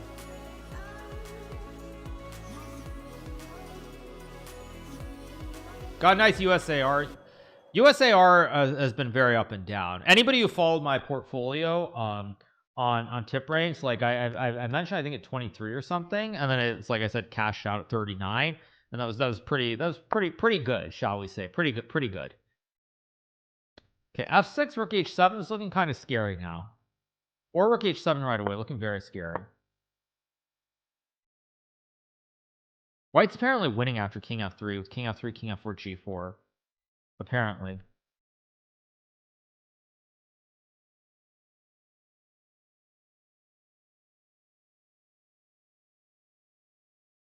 Actually, pretty soon I need to get my Zoom call up and everything else. Apparently Faustino is doing a Hikaru impression on a stream, by the way, of like head bobbing and drinking and something. So, you know, back to what we started off, people who weren't here earlier, but some people were asking about candidates and everything else. Rook h8, white wins the game. Terrible play from Martirosian. You know, one thing, like I said, like my legacy is I'm not gonna remember, like maybe some of it will be remembered as being a great chess player, but my legacy, I firmly believe, will be rooted in as a content creator, someone who did all this stuff for online chess, and so like when I see things like Faustino, for example, or I see when I see Faustino or I see Agiz Khan Erdomas, and I'm probably mispronouncing his first name too, forgive me. Like I know that both of them watched my stream during the pandemic. And to me, like that is like so much more impactful and matters so much more in the long run than anything I can do related to the candidates or playing chess. Like, you know, when I look at these kids, I really do hope that like one of these kids goes on to become world champion. Because to me, like the impact from like these kids watching my stream and becoming world champions or great players, not gonna say that like I deserve credit or anything, but just the fact that I played some role in them getting interested in chess or staying interested in chess is like so much more important than like winning a tournament or anything like that. So so like I am very proud of that. Very proud of all that. At knight a4, probably just b4, b3, doesn't matter, just push the p anywhere and white wins the game. Now b3 makes more sense. Now to start going with the p. Is the knight getting trapped? You've got king. Still winning, but Buddy's got to pick up the speed a little bit here. Do I think Erdomas crying after loss is a good or bad sign? I think it's a great sign. It shows that he's extremely passionate, really motivated. I love it. Personally, I love it. I think it's fantastic. I think it's fantastic. I love it. I love it. The more passion, the more emotion he has, the better it is. Because it shows that like he hates losing, and hating losing is one of the most important things you need to be a very, very good player.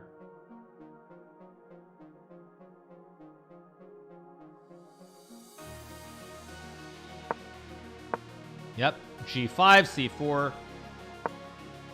Also, Buddy Pranav, another example of another kid. I remember when Buddy Pranav in like 2018, 2019, I would play him online all the time, and he was like this 2200 kid.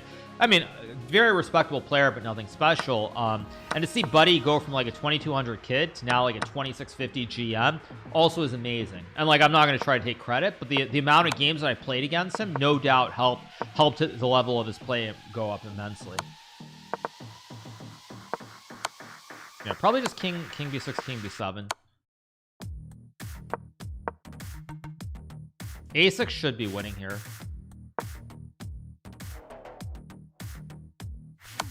King b6, a6, a7, king b7, g6, split the pawns, or this. Yeah, now you just push the p through. There goes the p. Yep, GG.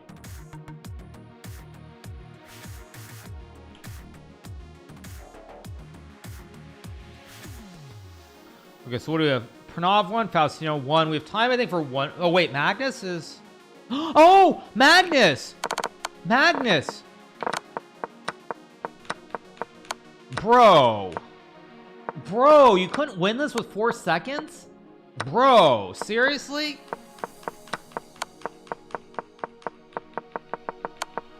Really? With 7 seconds, Magnus couldn't win this? Really? I mean, I don't know. That seems bad to me. With 7 seconds, you know who would have won this was Andrew Tang. Not to be confused with Andrew Tate, by the way. But Andrew Tang would have won this endgame. For sure. Oh, that's bad. I'm sorry, that's bad. Okay, let's move on. Okay, what do we have? We have Faustino 6 out of 6. We got to watch Faustino. We got to watch him. The porn stash is slowing Magnus down, maybe. Yeah, I mean, with 7 seconds, you really should win that. You should win that. Our goats are old, yeah. Andrew Tate would have won it as well. Thank you.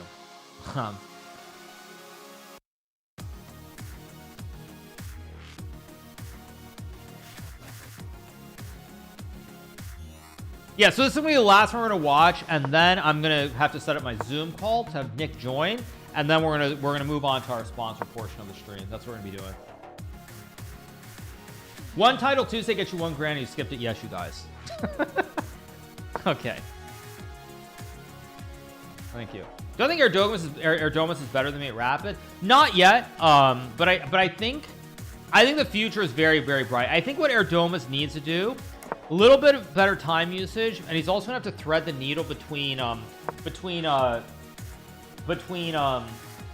tactical play and positional play a little bit. He's gonna have to find the right rhythm between the two, because people are also gonna start treating him like a serious player, so they're not gonna take risk play aggressively. They're gonna really lock it down when they play him, and he's gonna have to really adjust to that. Probably knight to e1 here to go g3. Knight e1 makes a lot of sense here. But I'm very excited about the future. Like, unlike most of the other people my age or a few years younger, I'm not salty or like angry that these kids are coming along and they're gonna put me out to pasture. I'm really excited about the future. So, really excited about the future. Okay, I like Buddy's position. He's got a knight. However, he has 1, 2, 3, 4, 5 pieces that aren't in the game yet, so he needs to bring more pieces in the game. Second.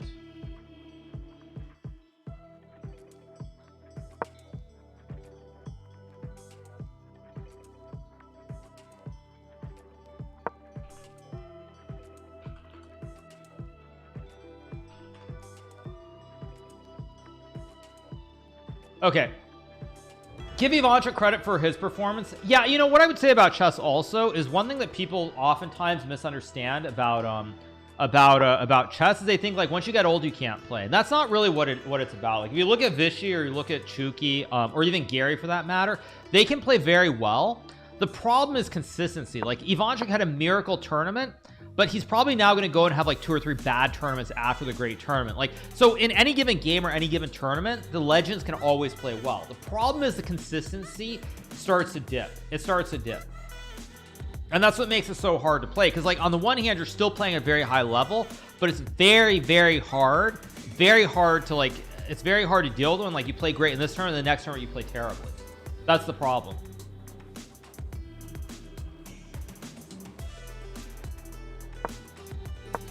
Okay, Bortnik's game looks fine. Someone said Magnus is struggling. Magnus Carlsen. Where is Magnus? Magnus? I don't see where's Magnus Carlsen? I don't see him. Maybe I'm blind. I'll search Carlsen. There he is. Okay, Magnus. What's he have? 5-6. 1 2 3 4 5 6 looks normal. Oh wait, is he down 2 pawns here? Wait, 1 2 3 4 5 6 7 1 2 3 4 5. He's down 2 pedones. He's down 2 pawns. F5 apparently winning. I don't expect him to play it, but 2 pawns and 2 minutes on the clock. Magnus needs a bit of luck here. A little bit of luck here. If he wasn't down 2 minutes, I wouldn't be feeling so bad about it, but he's down 2 minutes.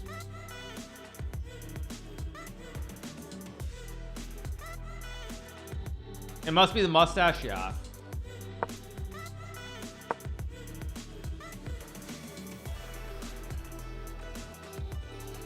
Oh wait, is it? No, sorry, it's peones in Spanish. I'm thinking of Italian. Sorry, see, this is the problem. Sometimes I confuse the languages too.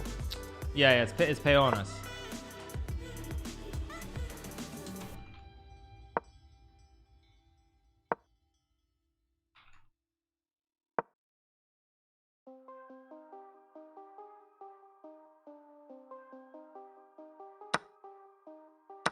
Bum, bum, bum, bum, bum. Magnus in real trouble here.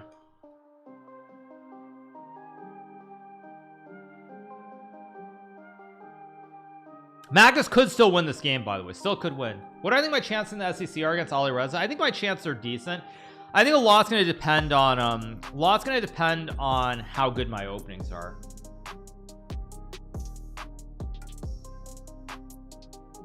Magnus could still win this game, by the way. You know, like GF5, King H1, Rook G1. Still, the problem is Black always is Queen D5. Worst case to trade the queen, so I'm not so sure.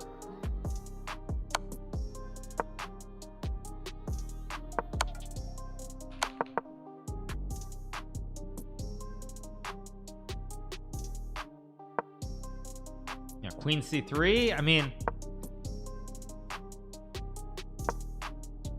Queen C2. Oh my god, Queen C2. Oh my god. How does he see Queen A2 but he misses Queen C? Oh my god.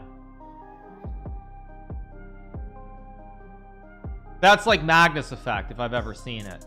How do you miss Queen C2 to end the... That's insane. I still think Magnus is going to lose the game, but that's actually insane.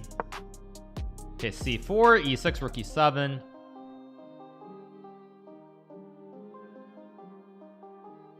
I mean, if you don't go C4 here, I don't know what you're doing. Like C4, E6, Rook E7 is very obviously the correct way to play this.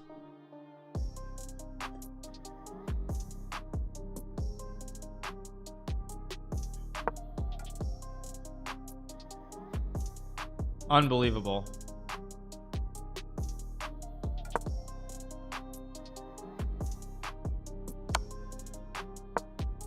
Wait, now there's Rook G7? Wait.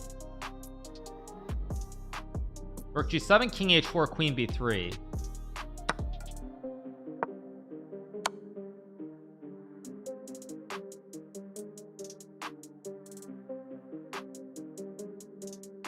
Yeah, Queen B3 is not hard to see because White's threatening Queen D5 check. Let's refresh it. Yeah, probably Queen E6 or Queen F7. Magus also way down on time here, way down on time. Yeah, now I think queen e6 is GG, right? Queen e6, queen e7's got to be GG, or queen f7. Yeah, that's it. Magus loses. Yep, Magus Carlsen loses, and with that, his tournament is done. Yeah, Magnus is toast now. So, all right, you guys, I'm gonna take a short break. I'm gonna go use the restroom very quickly, and then we're gonna come back and we're gonna continue with our sponsored portion of the stream where we are. Actually, let me take one last look at the results quickly. Let's take a look at the results. Maximus won. Let's take a look at the Faustino game. Faustino's game's still going. Actually, let's watch this game. Let's watch this game finish, and then we'll move on. So what we're gonna do, you guys, I'm gonna watch this game, and then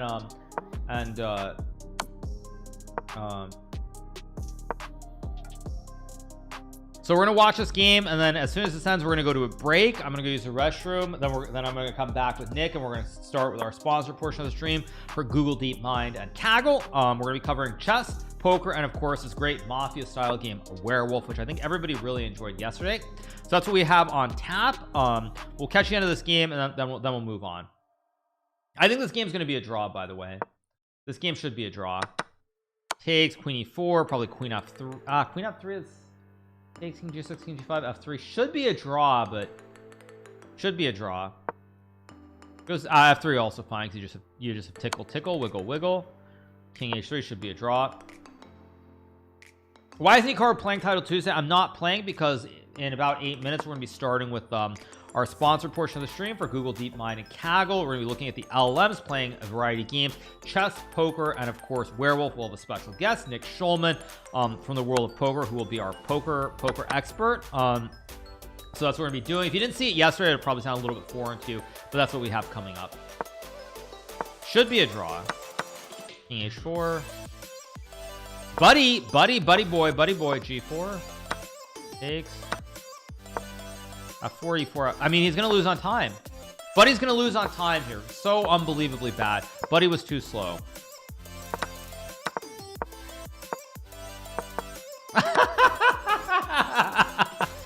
Buddy, my man, too slow. d4 is winning. Sorry, let's get back. So Faustino's on 7 out of 7, by the way. Maybe that's his ping, I don't know, but yeah, poor Buddy. He loses. That means we're gonna have Faustino Oro on a perfect. Or wait, no, sorry. Oh wait, sorry, no, sorry. I thought Buddy was white. Buddy's black. Oh, I got it wrong. Sorry, I thought Buddy was white. Never mind. Buddy was black. Sorry, I had them wrong. So Buddy's on 7 out of 7. My mistake. All right, you guys. So I'm gonna put up my waiting soon scene, and we'll be back in a second. I'm gonna go use the restroom, and we'll be back with our sponsored portion of the stream. So I'll see you guys in 1 second.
Hello, you guys.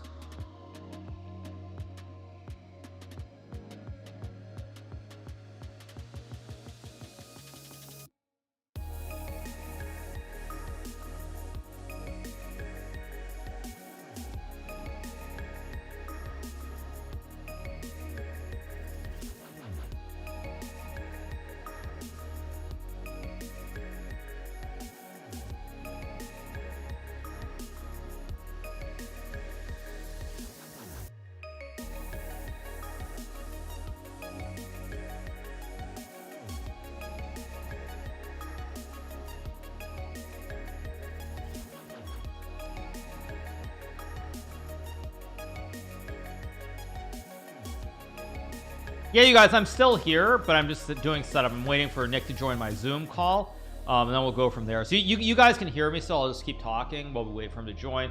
For everybody who's wondering, we're going to be doing our poker chess werewolf stream with Kaggle and Google DeepMind. Really looking forward to day number 2 of this event. But the thing is, I don't have my camera on because obviously I'm in the Zoom call, and I have to disable it in certain scenes, and then have it capture in other scenes. So that's why you guys are seeing the screen show right now, for anybody who's wondering. Once Nick joins, we'll be pretty good to go. So I am still streaming, Fernando. Yes, I see all the chats, all you guys are here. That's either Jesus or Hikaru speaking to me. I just can't prove who it is. Yeah, I'm using Zoom for the capture. That's what I'm doing. Yeah, the werewolf, exactly, you guys, the werewolf, exactly.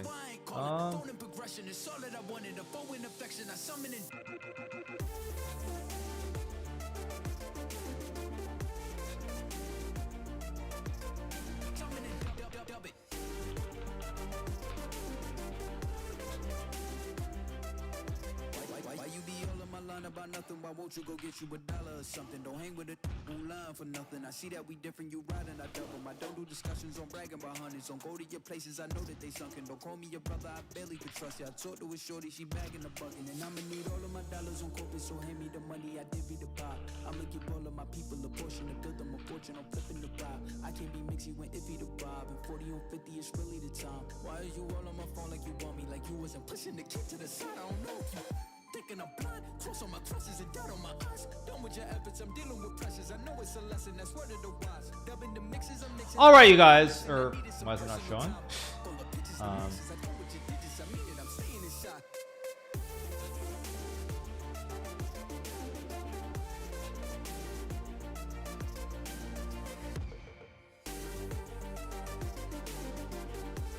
There we go.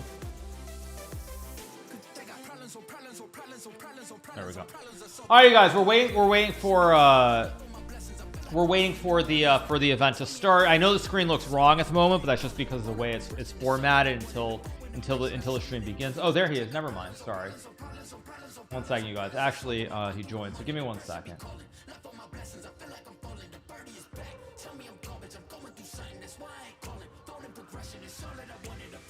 Hello? Do you have a cam on or not?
I don't think it's on my end.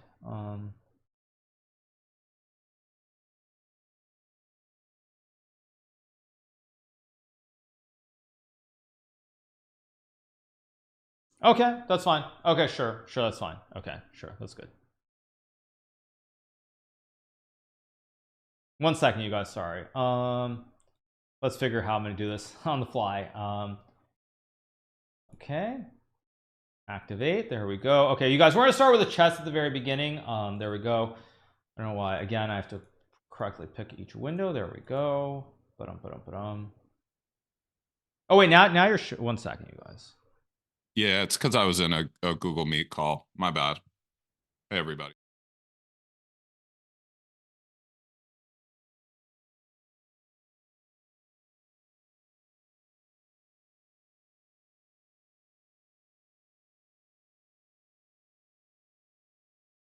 Capture's correct.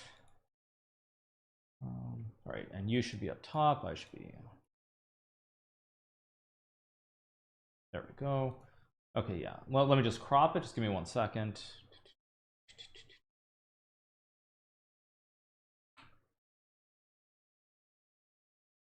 Oh, so you were in 2 calls at the same time. That's why, basically. Okay, that makes sense. I'll just crop your cam, and then good to go. Yeah, today you're showing nice and did you change your cam or? Okay, that makes sense. Okay, so yeah, let me just change the scene. Okay, all right, there we go. Okay. All right, so okay, let's get going. I think everybody can hear you now. They can hear me. For everybody who was not here yesterday, we are of course covering the poker, the chess, and the werewolf. This is a Google DeepMind Kaggle collaboration featuring, in terms of poker, 8 LLM models, and we're trying to see how good they are at playing the games of poker, chess, and werewolf. We of course have our guest Nick Schulman. He's back again. He was here yesterday briefly.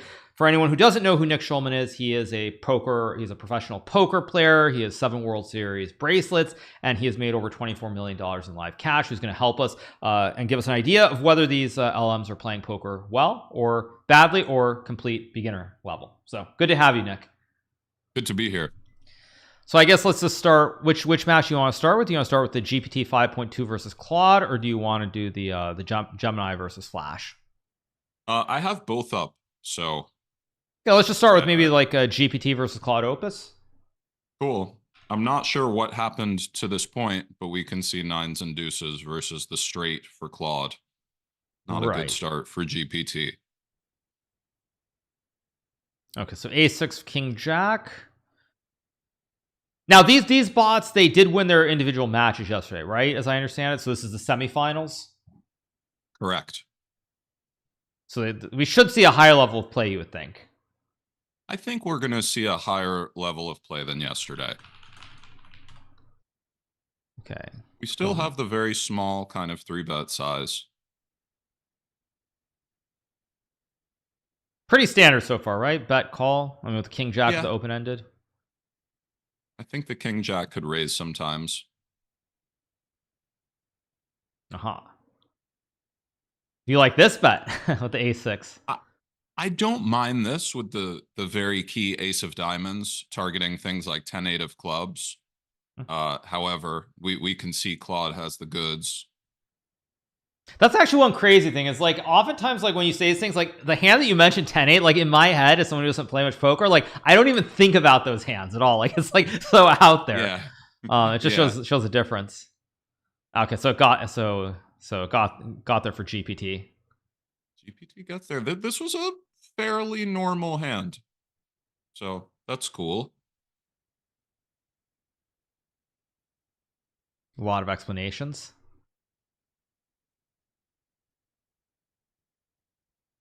Okay, so Ace Jack, King 9. Oh, right, they're flipping sides again. So Claude's at the bottom now. Okay, cool.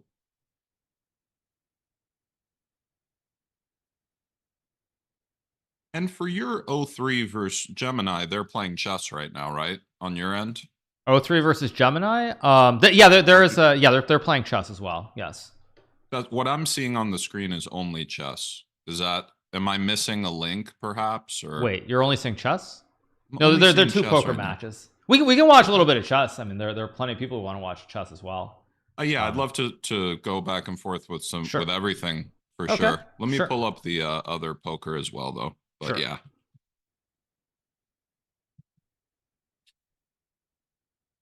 Did the chess seem improved to you yesterday from So I think there are a couple things from when there was a first Google set of matches. There are no illegal moves. It feels like the game state, basically the board, it doesn't forget the board.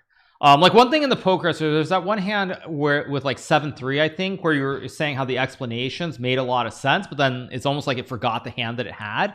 And with chess, like that's what was happening in the first one. Was there were a lot of positions where it would say it make logical explanations, but then it wouldn't remember the board at all. So there would be illegal moves and everything else. Now it feels like all of these LLMs are playing pretty well. I don't, of course, I'm not some expert in this, but I feel that wherever they're getting their knowledge from, they're playing these very, very serious theoretical variations of chess. Like this current game, it's like 12 moves already of just like mainline theory. Like the opening they're playing right now is something that I studied as a kid. This was actually played a lot by Bobby Fischer back in the 1970s. Although he used to take the bishop with the pawn, not the knight. But I mean, I remember studying this position literally like, honestly, I'm gonna say like 28 years ago. So they're playing really, really good openings. I haven't really seen in the middle game part whether they're just like making straight up blunders or they're still keeping some quality. But at least for the opening phase, they're wherever they're getting their knowledge from, it's very, very good. It's very good. Cool.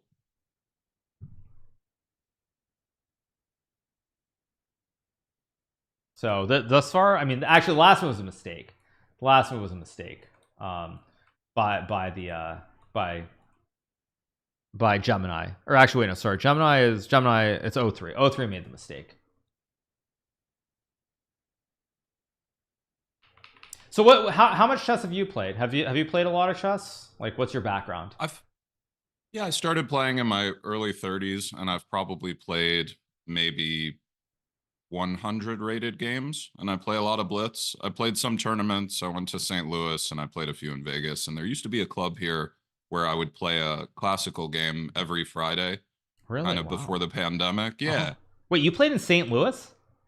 I played I've been to St. Louis and I played a few games there. Yeah. At the chess club or where? I went to the chess club, but then I went to a tournament kind of, I'll remember, but maybe it was like an hour away, but I sort of popped in and checked it out. Yeah, I love chess. Nice. Yeah, I had no idea. That's shocking to hear, but amazing. Actually, what happened to this game? We got a mistake, right? White has 3 minor pieces, 2 knights and a bishop. I'm trying to pull it up. I'm really struggling with the links. I'll give you the link. That's fine. I have both pokers up, but I'll cool. just send it to and you. how was the werewolf action yesterday? I was watching. I actually really like the werewolf action. To me, it's really interesting because it feels like the LMs when they're the werewolf, they're very good at kind of like turning it around and making the whole situation really confusing. Is what it feels like. So I mean, like I forget which one was the werewolf in the final game, but the werewolf or the villains, they basically won. They won the game. Because it was a 2v1 and they convinced one of the villagers that the other LM was actually the werewolf when it wasn't. Okay. That's what's up. So okay, I'll just send you the link. I'll just send it on Twitter, I guess, because it's the easiest way. I just sent you the link for the chess. So perfect. Thank you. Yeah, no problem. This chess game is pretty decent so far. I'm just going back to take a look at it. Awesome. Actually, it's not actually decent because the computer missed a queen. White is up a piece here? Yeah, white has a bishop and a knight, and black has a bishop. But black has 1, 2, 3, 4, 5, 6, 7. So black basically has 2 pawns for the knight currently. Both sides have a queen, 2 rooks, and then white has the bishop knight, and black has the bishop. So now white's going to take this bishop, and white will just have this extra bishop. And at the top level, you should win this pretty easily, but we'll see. We'll see what happens. Yeah, I was gonna say it feels like a blunder always perhaps lurks with the LLMs. Yeah, but the thing is, that 03, I believe, was the winner of the chess event. whenever it happened a few months back. It was the winner. It beat Grok in the final, if I'm not mistaken. So it was very good. And also, one thing that I know some people were asking in my chat is like, why is O3 a part of this? And it's because O3 performs so well at the chess that's why it's a part of this, even if it's an older one of the models. Cool. So I assume that, so you see the game now? I do. So basically white has this extra bishop, and black I think effectively has one pawn for this bishop. White still needs to develop the bishop and probably the rook in the corner, but white should go on to win this game. I'm kind of curious whether it will play O3 will play standard moves or it'll blunder, but the last move we just played, moving the queen, was a very good move. And now if white moves the bishop, just testing your knowledge, do you know what that would be if you have the bishop and the queen lined up? A battery? Correct. Yes, correct. Yeah, it'd be a battery. So I expect it to move the bishop to attack this pawn near the black king. Again, I don't know how good you are with coordinates or not, but like I know notation. There's a move bishop to d3, which would have attacked the pawn next to the black king on h7. But still, I mean, it's nice. I think this game, O3 might lose just because it hasn't developed the bishop or the rook. Those two pieces are still in their original squares. They haven't moved yet. It's like O3 is trying to open up the middle part of the board. And O3 has some counterplay here. Actually, O3. Wait, no, O3 is white. So Gemini 3. You mean Gemini 3 flash preview is black. So yeah, Gemini with the black pieces has real counterplay, because white hasn't developed the bishop or the rook. I'm actually like, I'm kind of impressed. Like I don't know how they do the how it all works, but the level of play is so much better than the original event a few months back. So much better. Like no illegal moves, not anywhere near the same number of blunders. So this is actually like pretty good play. Pretty good play. And I assume it's all just learning from what it was. Go ahead. At the top level, is white just winning here? Like clearly with the extra piece, it's going to convert. In this position, not anymore. Interesting. Before white pushed the pawn to c3 like 2 moves ago, I would have said you'd win that 100% of the time. Now I think actually at this point, with very, very precise play, I mean, a strong player with the white pieces having the extra bishop should still win, but there's a lot of work to be done here. I would not say it's anywhere near 100% to win anymore. It's probably like you're likely to win this like 75%. Now I would say at the top level, you'll never win this with white in an actual game. Basically because the black king is so safe with these pawns in front of it, and at some point there's you see how there's a rook and the rook bishop and the rook on the same file. What's the black rook doing? Testing your knowledge again. Pinning the bishop. Correct. So what's probably going to happen at some point is white's going to have to move the bishop, and when white moves the bishop and black swaps the rooks or trades the rooks off, white's only going to have a bishop in these pawns, and it shouldn't be enough to win the game. Basically because the bishop can't really, if you look at all the diagonals, bishop doesn't have threats currently. Like all the pawns are guarding each other. So it's like the bishop's on diagonals where it's not super active. I guess we can leave it here until this game ends, because I assume it'll end pretty soon, and then we'll go back to the poker. I feel very invested in this game.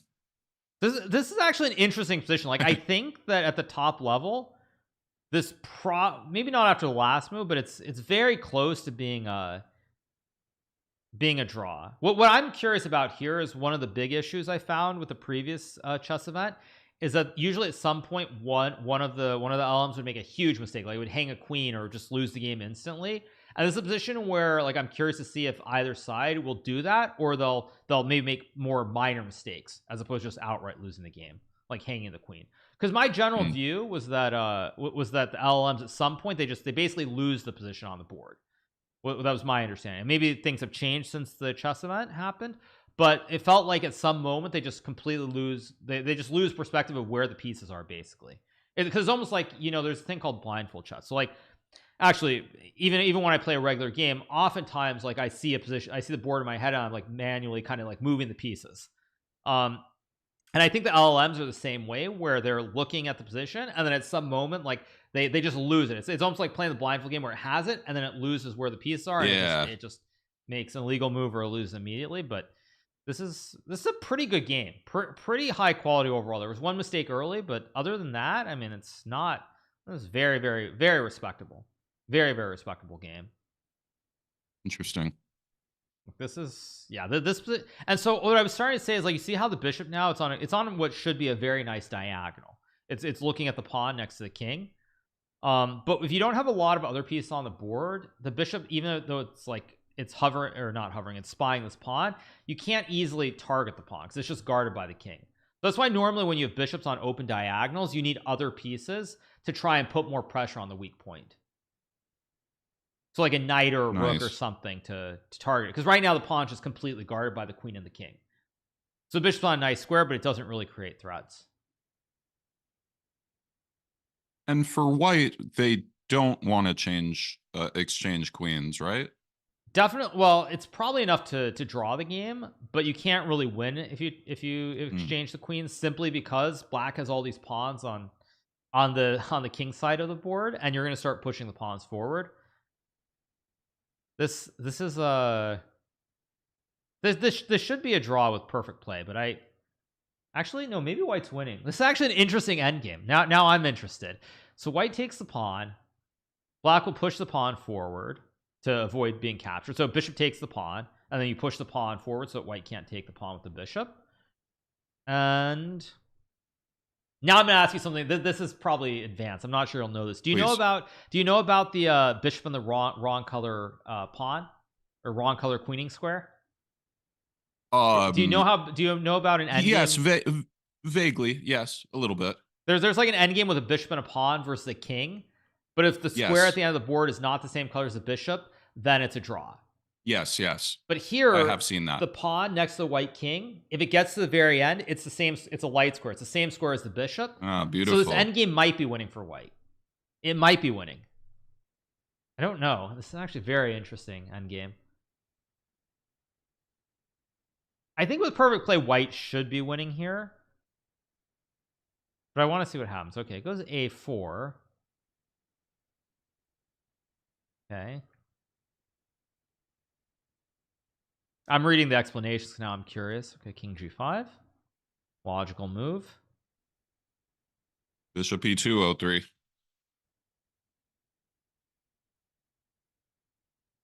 Or should he take the pawn? You should actually take the pawn. But it's funny. It's interesting. It's interesting because I'm reading the conclusion. It says white, while the position is objectively drawn with best play, it says king g5 is the most testing move. I don't. How does it determine the game is a draw with perfect play? That's kind of sick. Like, I'm not sure this is a draw. By the way, I think white very well might be winning this end game. But is it just referencing as many examples as it can of a bishop versus two pawns, or like it's possibly just an interesting statement? Yeah, because that's almost like concrete. Like it's this straight up. It's just the game's over. I like how it's saying the strongest and most active move. Like, okay, I'm gonna make a prediction. I think I think Gemini through with the black piece is gonna win this game. Because what O3 is trying to do is trying to go and bring the king up to win this pawn on the side, but the two black pawns are much quicker going down the board. Yeah, they look really fast. Yeah, now the white king is so far away that this should be. I still think with perfect play, there's probably some way to draw it, but it's very, very tricky now. Okay, that makes sense. Now it's going to have to bring the king closer.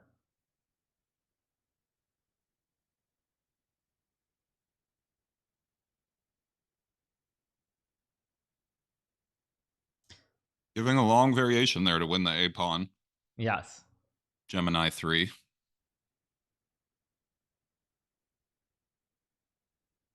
But it made a mistake. It's just a king c3, king d2. Maybe not. Maybe it's. Yeah, I don't know. I'm curious. I'm really curious to see how this one ends. Okay, that's a losing move for sure. A losing move. That move does nothing at all. Curious. What is the explanation? King and bishop must move to stop them. Okay, so logic is just wrong. Because moving the bishop away does not stop. The bishop and the king are literally as far away from the pawns as they humanly can be. So that doesn't stop the pawns at all. So logic is not quite right in this case. Like it has some idea of what the concept should be, but then it doesn't know how to implement. Like what it's explaining about the concept of stopping the pawns is correct, but it doesn't have like it can't come with can't formulate the plan to actually implement it. It's like it can't find the actual plan. It has the right logic, just not the just not the right ability to figure it out. Now it's just going to lose because now the pawns are too far down the board. It's just because what's going to happen here is you have to move the bishop because otherwise the pawn gets the end and it promotes. And then you start pushing the one on the very edge forward, and the 2 pawns will eventually get through. Also, I see someone in chat saying it doesn't know where the pieces are, but I don't think that's correct, because what I remember last time from the chess specific event is that oftentimes it would give these long lines and there would be illegal moves in the line, and there are no illegal moves. Like I'm actually reading through these lines it gives, and it doesn't suggest anything illegal. Like all the moves are actual legal moves on the board. So white should lose this game pretty soon because you can't stop the 2 pawns here. They're too fast. The engine evaluations confirmed that the position is a draw with accurate play from both sides. Wait a minute. I'm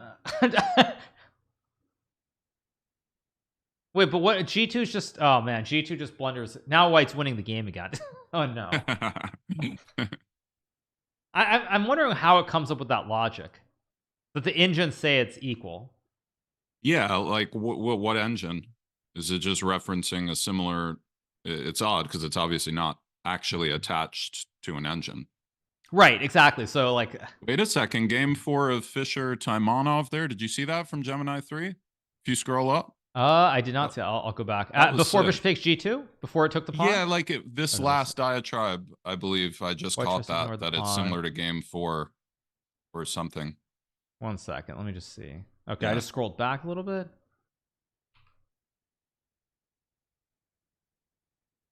They're 4 and a. Oh, right. The current position is from game 4. I actually don't know this game, so I'm gonna go look it up. Game 4, 1971. I have to look this up, and then I'll catch up on it real time. Okay. Taimanov Fischer 1971 candidates. So this is, let me see. Okay, here we go. Bobby Fischer versus Taimanov. I'm just pulling up the game. If this is game 4, it's quite different. Let me find this. Okay. Game 4 I'm looking at. No, it's not quite the same thing. No, it's interesting though. It's wrong, but it's not like it's wrong, but it's not completely wrong. Like where it's wrong, let me just refresh this, is that it was a knight versus it was that basically Taimanov had an extra knight and Fischer had 2 connected pawns on the side of the board. So it's like wrong, but it's not like it's interesting how, the way in which it's wrong. That is really interesting. It's a knight, not a bishop, but it's still 2 pawns on the edge against a 1 extra piece. Yeah, it's cool how it found some similar themes from that game and was able to reference that in its process. Yeah, that's actually very interesting. Because this is just stone winning for white, right?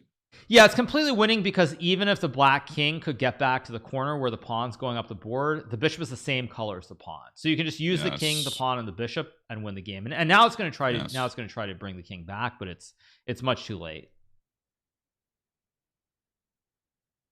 All right, I think to just take the black pawn, right? I mean, yeah, you just move the king up, take the pawn, and it's very easy. Well, let's maybe watch like 3 more moves, and once it gets the right idea, it said something about. That was really cool that it referenced that game. That's so interesting. Yeah, actually, now I'm seeing some illegal moves in the notation, so as I'm reading the explanations. But still, this is that's actually, probably I'll go ask them about that, about this explanation, because it's very interesting. Because I feel like that to me, that feels like a non-standard kind of connection. Like, yes, it's wrong because it's a different piece, but it's still close enough that like it's a mistake that I feel like someone could make. Like I feel like I could. I mean, I could make that kind of mistake where I reference some game that in my mind I know is similar. Like I feel like I could make that kind of mistake as a human. Yeah, Um, that makes sense. and I just I don't feel like LM should be able to. They should be able to look at it that way, but clearly they can. Must have searched like minor piece versus two pawns or something, and Hmm. although unclear what the process is. Bishop must stay on the A8 H1 diagonal to prevent black from promoting to a queen. Solid. Hmm. But is it In ever this going to push the position, pawn? it's really taking its time here. What a squeeze from 03, enjoying the moment. Okay, now it pushes the pawn. So as long as you put the bishop in front of the pawn, the black pawn, like you put in the on the corner square, the pawn can never go forward, and then you're just free to march the king and the pawn up the board.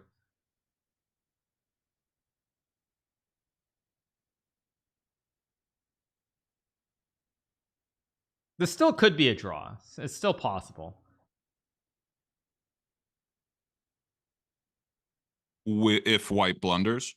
Yeah, if white were to push the pawn up and black brings the king back, there's a possibility that it would move the bishop and the black king can get too close to the white pawn. Hmm. Actually, someone in the chat mentioned something interesting, which is if white were to promote the pawn to a knight, that's a winning endgame.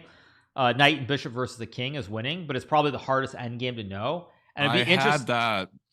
sorry to cut you off. No, go ahead. Did you win it? Did you win with it? Do you know the No, checkmate pattern? but it was so weird because I was reading about it that morning, and I had it versus like a pretty like the guy was over 2,000, and I just could not convert it. It was brutal, man. I mean that's I know you do the W, like I knew the maneuver, but I just could not quite pull it off. It hurt. The whole club was watching like 5 years ago. It just yeah. That's pretty impressive Anyway. though. Like no, I mean there's the L and the W. Those are the two shapes to win with bishop and knight. But if you haven't studied it, it's very if you haven't studied like quite a bit, it's very hard to do it correctly. Very hard. Yeah. So yeah, so this is the position I was talking about. If you move the bishop here, oh. Okay, exactly what. Oh no, no. Yeah, exactly what I said happened. And now the pawn's too far up the board. You can only guard it with the bishop, and black will push the pawn down, give up the pawn, and win the white pawn. That is exactly what I said. That's what I was saying. I was hoping it wouldn't push the pawn because now there's now it's actually it's a draw. Wait, I'm still not seeing it. Still looks like it's winning to me. Hold on, what am I missing? Yeah. You were not supposed to move the king from b6. If black just pushes the pawn all the way down to the end of the board, white will have to take it with the bishop, and then the king goes over to take the pawn. But it played king c7. Wow. It did not push the pawn forward. Yeah, you give up the h pawn, and then you win the pawn on the side. That's why you need to keep the pawn close to the king. This pawn that's next to white bishop, like here, if white moves the king up the board, the black king can never really attack that pawn because the king will always guard it. But now it's assuming it moves the king up the board, it wins. Assuming. Okay, and now you could even go king b6 and then push the pawn for checkmate, or just move the bishop backwards. I just noticed Gemini said now the position is a draw. Interesting. It's kind of funny because actually, you know what that reminds me of is that oftentimes as humans, when we play the game of chess, unless it's like clear cut where you're winning or losing, we oftentimes assume that there's a way to save a game and make a draw because like computers have shown us that nearly every position there are a lot of resources. So it almost feels like the LLMs are acting like humans. They're referencing like it's got to be a draw somehow or something. Now this is just concretely winning, but it's interesting. And now if you push the pawn, it's just checkmate here.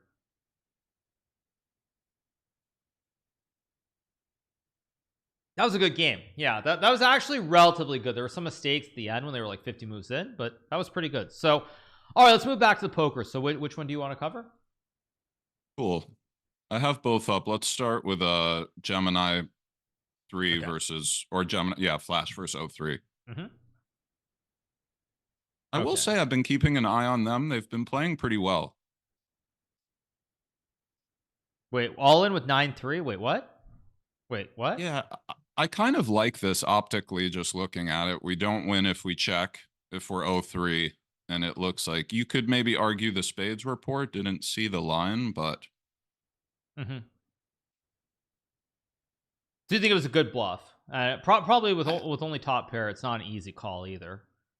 yeah, I could definitely see it being a good bluff. And also, it looks like 0-3 is going a bit bigger on the 3-bet size. So maybe they're adjusting a little from Mm-hmm. yesterday. That's true. Yeah. So what do we have? 987. Gemini acknowledges that 4-bet is an option, decides to go for call. Obviously, this is pretty dire for 0-3. Do you like the re-raise? I like the raise. I think the board is wet enough to where there's so many hands that 0-3 might continue with. Let's just kind of juice it up. And also, there's at least 15 out. So now, this I don't know about from 0-3. I already need 23% to call. And with SPR just one, I'm never folding later. Okay. Oh, that was was 3. Well, can 0-3 get there? Nope.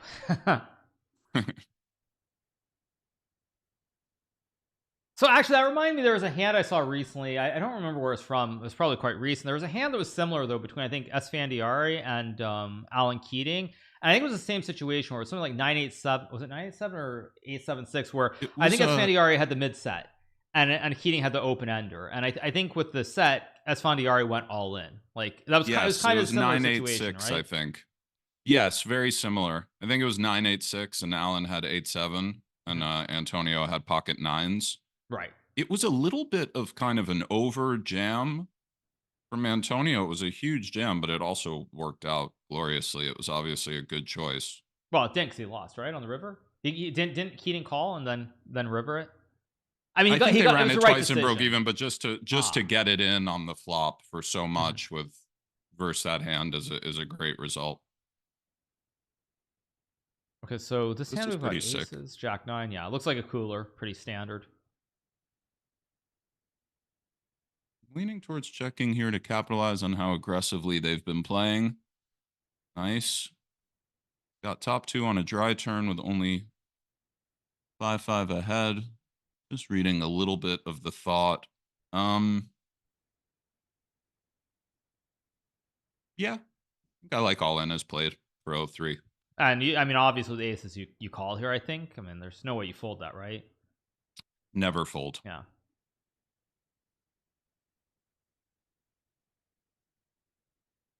So they're still continuing with the three bets. They're still continuing with these three bets. Pre-flop. Whoa, whoa, four bet. Yeah, let's see. Villains 3-bet range, blah, blah, blah.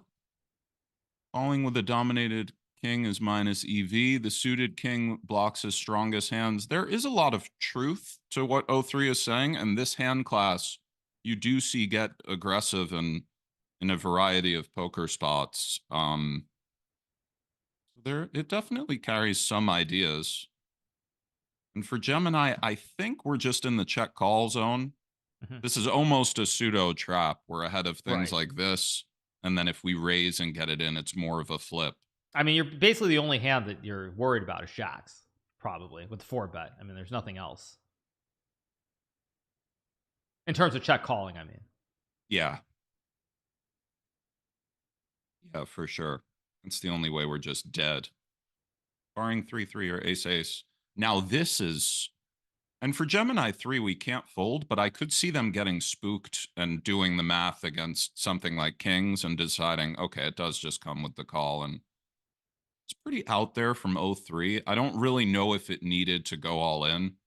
Maybe we can see it wouldn't have worked out either way as Mhm. Gemini had the spades, but suppose they had something like, another ace high float that doesn't have spades. I don't know if you needed just all in from 0-3 with such a bad hand. This Mhm. one probably goes in pre.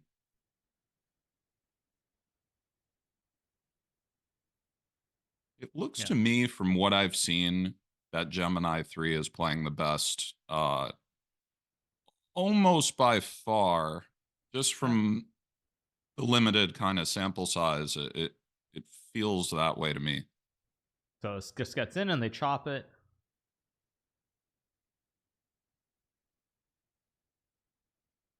3-4 betting lights or shove isn't confined to ace, ace, king, queen. Seems normal. Yeah. Oh, free roll, by the way. For yeah, right. Yeah. Never easy. Oh, are they're just replaying the hand again, or? Guess we're just gonna watch them chop it again. Maybe they're doing the switch now where Gemini's on the bottom. Right. We could check on Opus and GPT. Have they started Werewolf yet? Werewolf is let me refresh it. Yeah, Werewolf's definitely going on. Yeah, we can watch Werewolf if you want to. Just pop in and kind of see what they're up to. Sure. Unmute it. Gemini 3 Flash Preview flips Wolf, Grok 4.1 Fast Reasoning becomes a strong day 3 target. If Gemini 3 Flash Preview flips Town, we reassess. Gemini 3 Flash Preview, Grok 4.1 Fast Reasoning. I want to hear your Wolf pair reads that don't just deflect to each other. Gemini 3 Flash Preview's turn to speak. The Gemini 3 Flash Preview, Grok 4.1 Fast Reasoning, feels like a trap. Almost everyone voted for Grok 4 because his defense was objectively weak. Now, the people who stayed under the radar are using that collective mistake to scapegoat us. 1. Wolf Pair, GPT-5 Mini and Claude Opus 4.5. GPT-5 Mini started the early pressure on Grok 4.1 Fast Reasoning's silence, which set the day 1 tone, and Claude Opus 4.5 has been playing the perfect townie, always aligned with the majority, never taking a risk or being a target. That's a classic Wolf blend. 2. No Eliminate, likely a successful Doctor save on a high-value target. 3. Doctor, protect GPT 5.2, he's the most valuable voice for the town right now. GPT-5 Mini calling to test Gemini 3 Flash Preview is just a way to keep the focus off your own role in yesterday's events. Let's look at who hasn't been pressured yet, instead of just following. Maybe I'm on the wrong link. I'll send you the link. Yeah, one second. I'm trying to adjust my scene, but that's fine. Yeah, I'll just send it on Twitter again. Yeah, here we go.